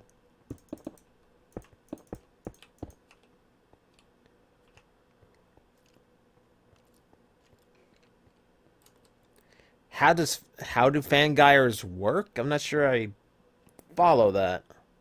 How do Fangires work?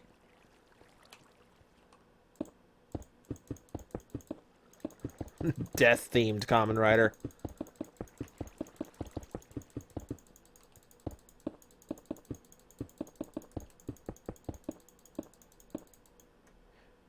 Yes, 253. Go take a look at Ixa sometime. He's very much the paladin. Like right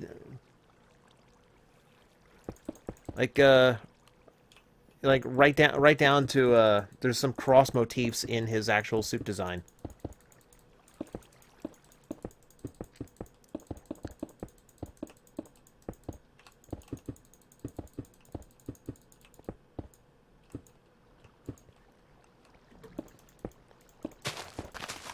Now, see, there's something you might have to work with. Like, what about a world-based Kamen Rider? Like, what about Kamen Rider World? where of course the default is Japan, and he gets some kind of like katana, he gets some kind of samurai style weapon. But, if he had like, if he had like a Chinese form that gave him like a halberd style weapon, and his gun form would be America. Like his America form would be gun based. He could have a rapier for France form, or you could give him a Viking form. Things like that. That actually there's legs to that.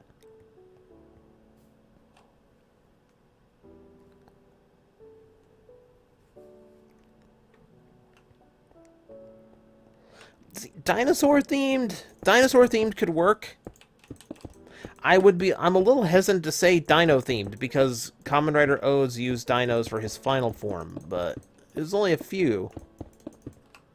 It's like 3 dinos combined. Like, what would it be?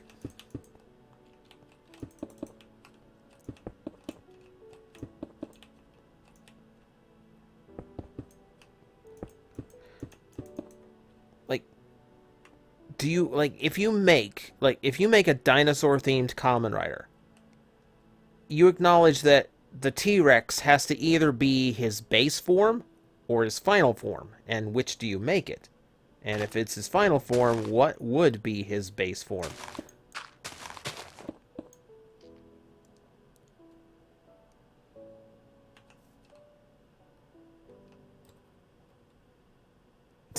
Tajador is an evolved dino, TJ. Yes, yes.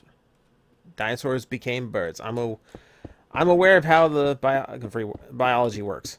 We're talking like literal dinos.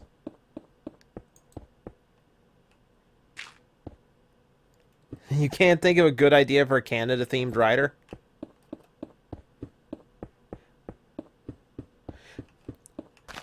I don't know. What stereotype do we want to go with here? Does he summon a moose to battle with him?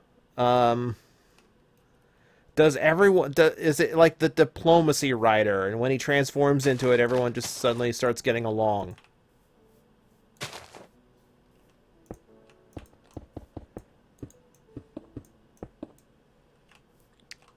Not a coin theme, because you did coins.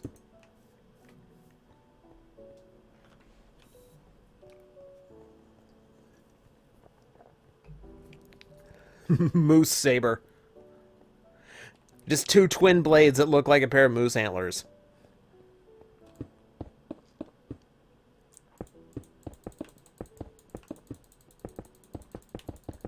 So we're thinking of now a Kamen Rider with just like bright red armor and a Mountie hat on his helmet. Do I like spin-offs about movies? Only if there's something worth spinning off. If it's just a movie for the sake of continuing the franchise and milking the movie's popularity, no. But if there's more to tell, if there's more to do with the idea, then yeah, I'm kind of for that. I'm trying to think offhand where that's possible, because it's rare. Like, How to Train Your Dragon had some really good cartoons, and still has. I think they're still going on. Because that is such a big world, and you have so many ideas and possibilities you can open up about how Vikings and dragons get along and how they explore the world now that, everyone has a dragon they can fly on. That's a lot. There's a lot you could do there. So that works. Like, that kind of works. But, like we talked about, like the Bill and Ted cartoon. It's like, there's not a whole lot to gain. I don't see what you gain by doing a series like that. It's like Bill and Ted tells the whole story. There's not really a whole lot more you need to explain, or there's nothing in that universe that you need to go, wow, I wish they could have done more with this. No, not really.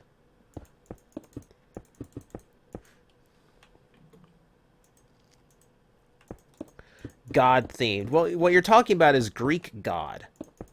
And if you're talking about a Greek themed Kamen Rider series, you could have things like could have things like, an Ares form or, a Poseidon form for your different elements and different weapons.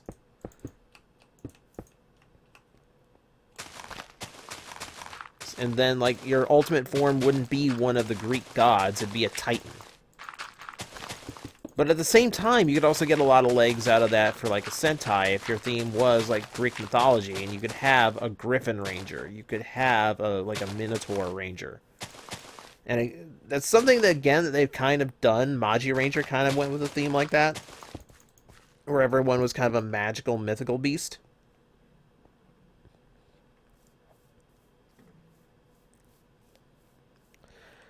Different writers based off different mythologies. I think that covers too. I think that's too broad.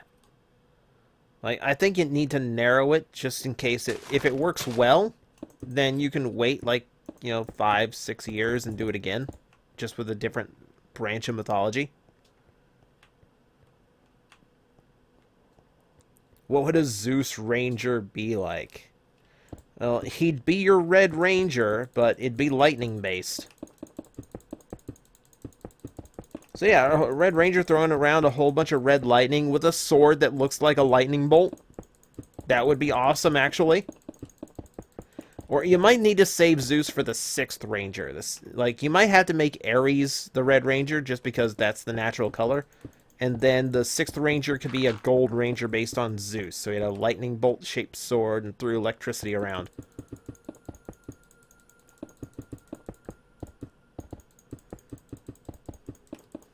Yeah, like Kronos as a final form. Like if you're doing Greek mythology as a writer, like you'd go with a Titan for the final form, wouldn't you? So it would be Kronos. Which you could play to that name and give the final form a bunch of time-based powers, like, time freeze, speed up, slow down, rewind.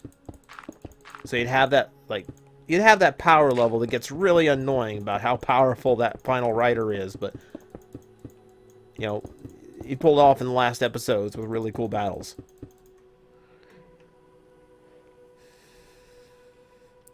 A Crimson Zeus Ranger? See, Zeus being the top god in Greek mythology, you'd expect him to be the Red Ranger, but the motif really doesn't work for him. And then what do you do with Ares? Like, what color is Ares?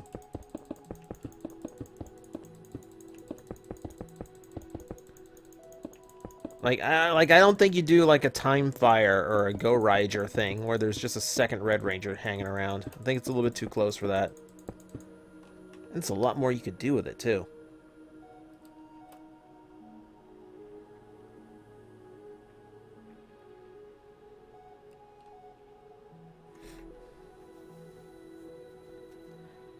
A Kamen Rider or Sentai based around the 4 gods. You definitely see that as a Kamen Rider series. Because I know there's concepts. I know there's concepts of that mythology that have a 5th beast the Red Ranger could use.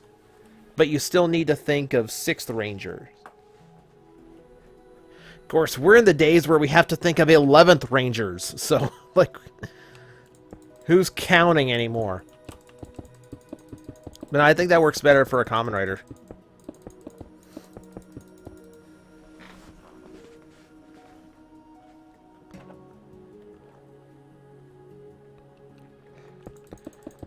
Sports themed Sentai. They've come close. They've come really close to that. Well, kinda, because, like, Go Ranger wasn't soccer themed, but they did use, like, a soccer ball style finisher. The close one was, I'm trying to think of which one it was. There was one series. I want to say Changeman, where the theme of the series was supposed to be baseball, but they nixed it at the last minute. But the suits themselves still have a lot of like baseball uniform style elements to them. Dynaman. Thank you.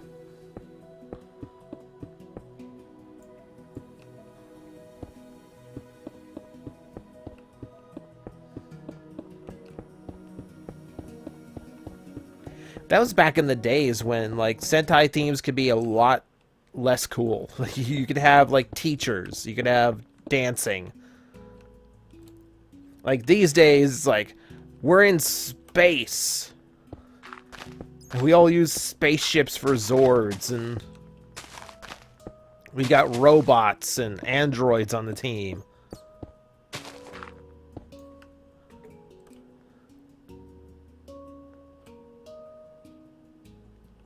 It was going to be called V-Leaguer. I'm kind of happy that didn't happen. Yeah, like, weird things. You know, weird ideas. Like, yeah, Jacka. Second Sentai ever. And there was playing cards. Which, of course, Blade used playing cards, and it used that theme really well. Jacka was just straight up playing cards. Like, there was no other route to it.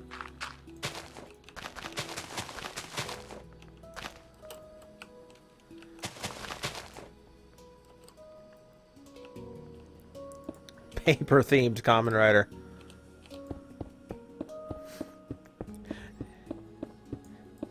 You laugh, but they made a whole anime. Like, look up Read or Die sometime, and they made a whole anime about how dangerous paper could be.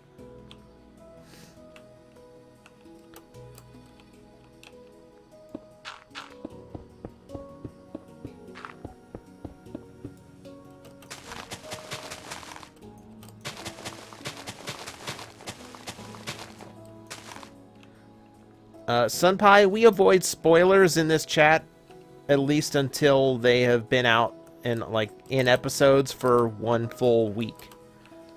So I can't stop you from spoiling it, but I'd appreciate you keeping it spoiler free for the people who haven't been able to watch yet.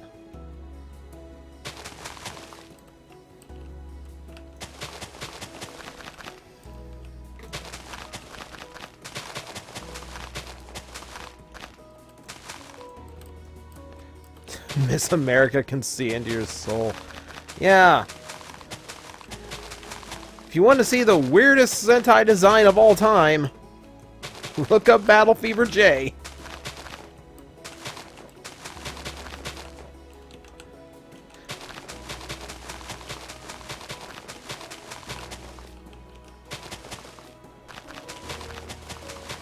It is fascinating to see what the stereotypes have come from, like from the late 70s when Miss America was supposed to be like the America-based hero in Tokusatsu.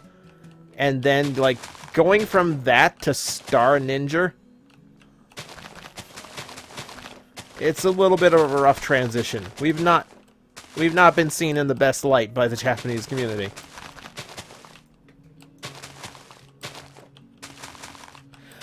From what I remember, Battle Fever was somewhat popular.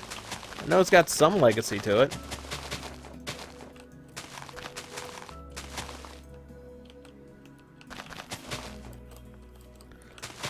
Like super popular Sentais, I think began at like I think that Sun Vulcan I think was the first one that was really hit big.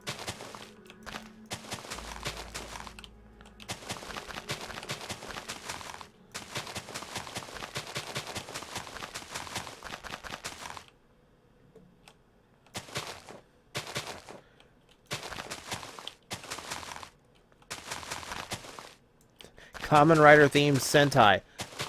They did that! They're doing that right now!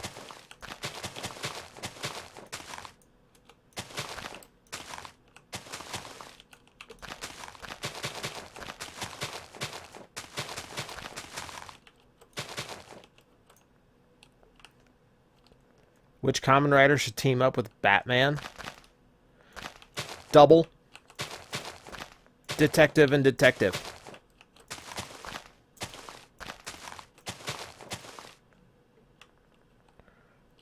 That's never enough TNT. What are you talking about? tell me when it's enough TNT. I'll use all the TNT I want. It's all the TNT I want. You can't stop me. Never enough TNT. Never enough TNT.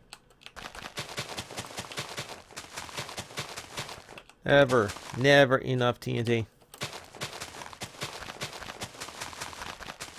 Never enough. Never enough.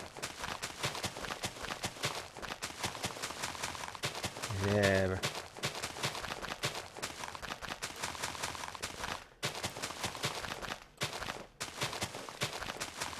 So what's the first Sentai I ever watched? Deca Ranger. That was right when I was starting to realize I was really getting sick of how bad the acting and the writing was in Power Rangers, and that was when the Disney era was going on, so it was getting even worse exponentially.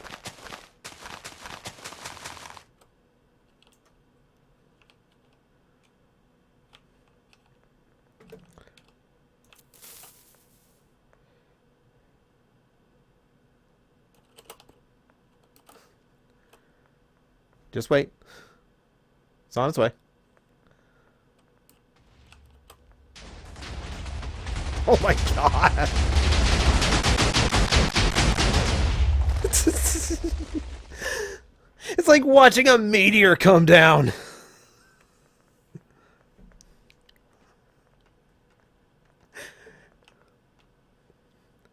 That was actually kind of a cool effect. I liked that.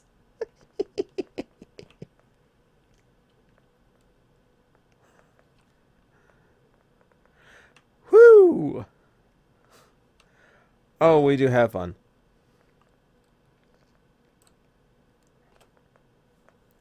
No, we're plenty far away enough from the Emerald Spire. That had no risk of damaging the Emerald Spire. It's fine. Look. Not a bit of damage. If you're seeing that, that's because I carved the Emerald Spire directly into the mountain. I didn't bother uncarving anything off. I kind of like leaving it there, so it's just there. Like, that's not damage. That's been there forever.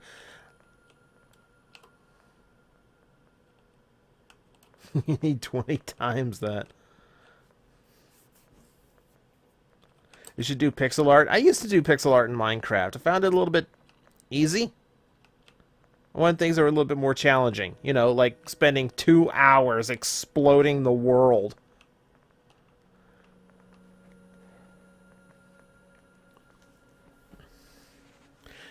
Well, so guys, this has been my 2 hours for the night. I think I'm going to wrap it up there because my voice is getting tired. We've been literally talking for 2 straight hours. You need to rest this thing. So, but thanks for hanging out with me in this completely, like, nonsensical little thing I've been doing tonight. Like I said, it's just clearing space for whatever big thing that I build next. I'm probably not going to do a stream for what I build because it takes diagrams and it's going to be a really big thing, but this was just an excuse to hang out. Next time I stream, hopefully tomorrow night, we'll go and pull a real game. Hopefully I get an earlier start because I know what I want to do, but it might take longer than my usual 2 hours. So we will see. We will see. So that all out of the way. Thank you guys for hanging out. Thanks for watching. Thanks for chatting with me. It's been fun as we've gone over all the worst ideas you could possibly have for Sentai and Rider themes. That's definitely giving me ideas in my head. So, thank you guys for coming out, and hopefully I will see you again on Thursday. But until then, good night, everybody.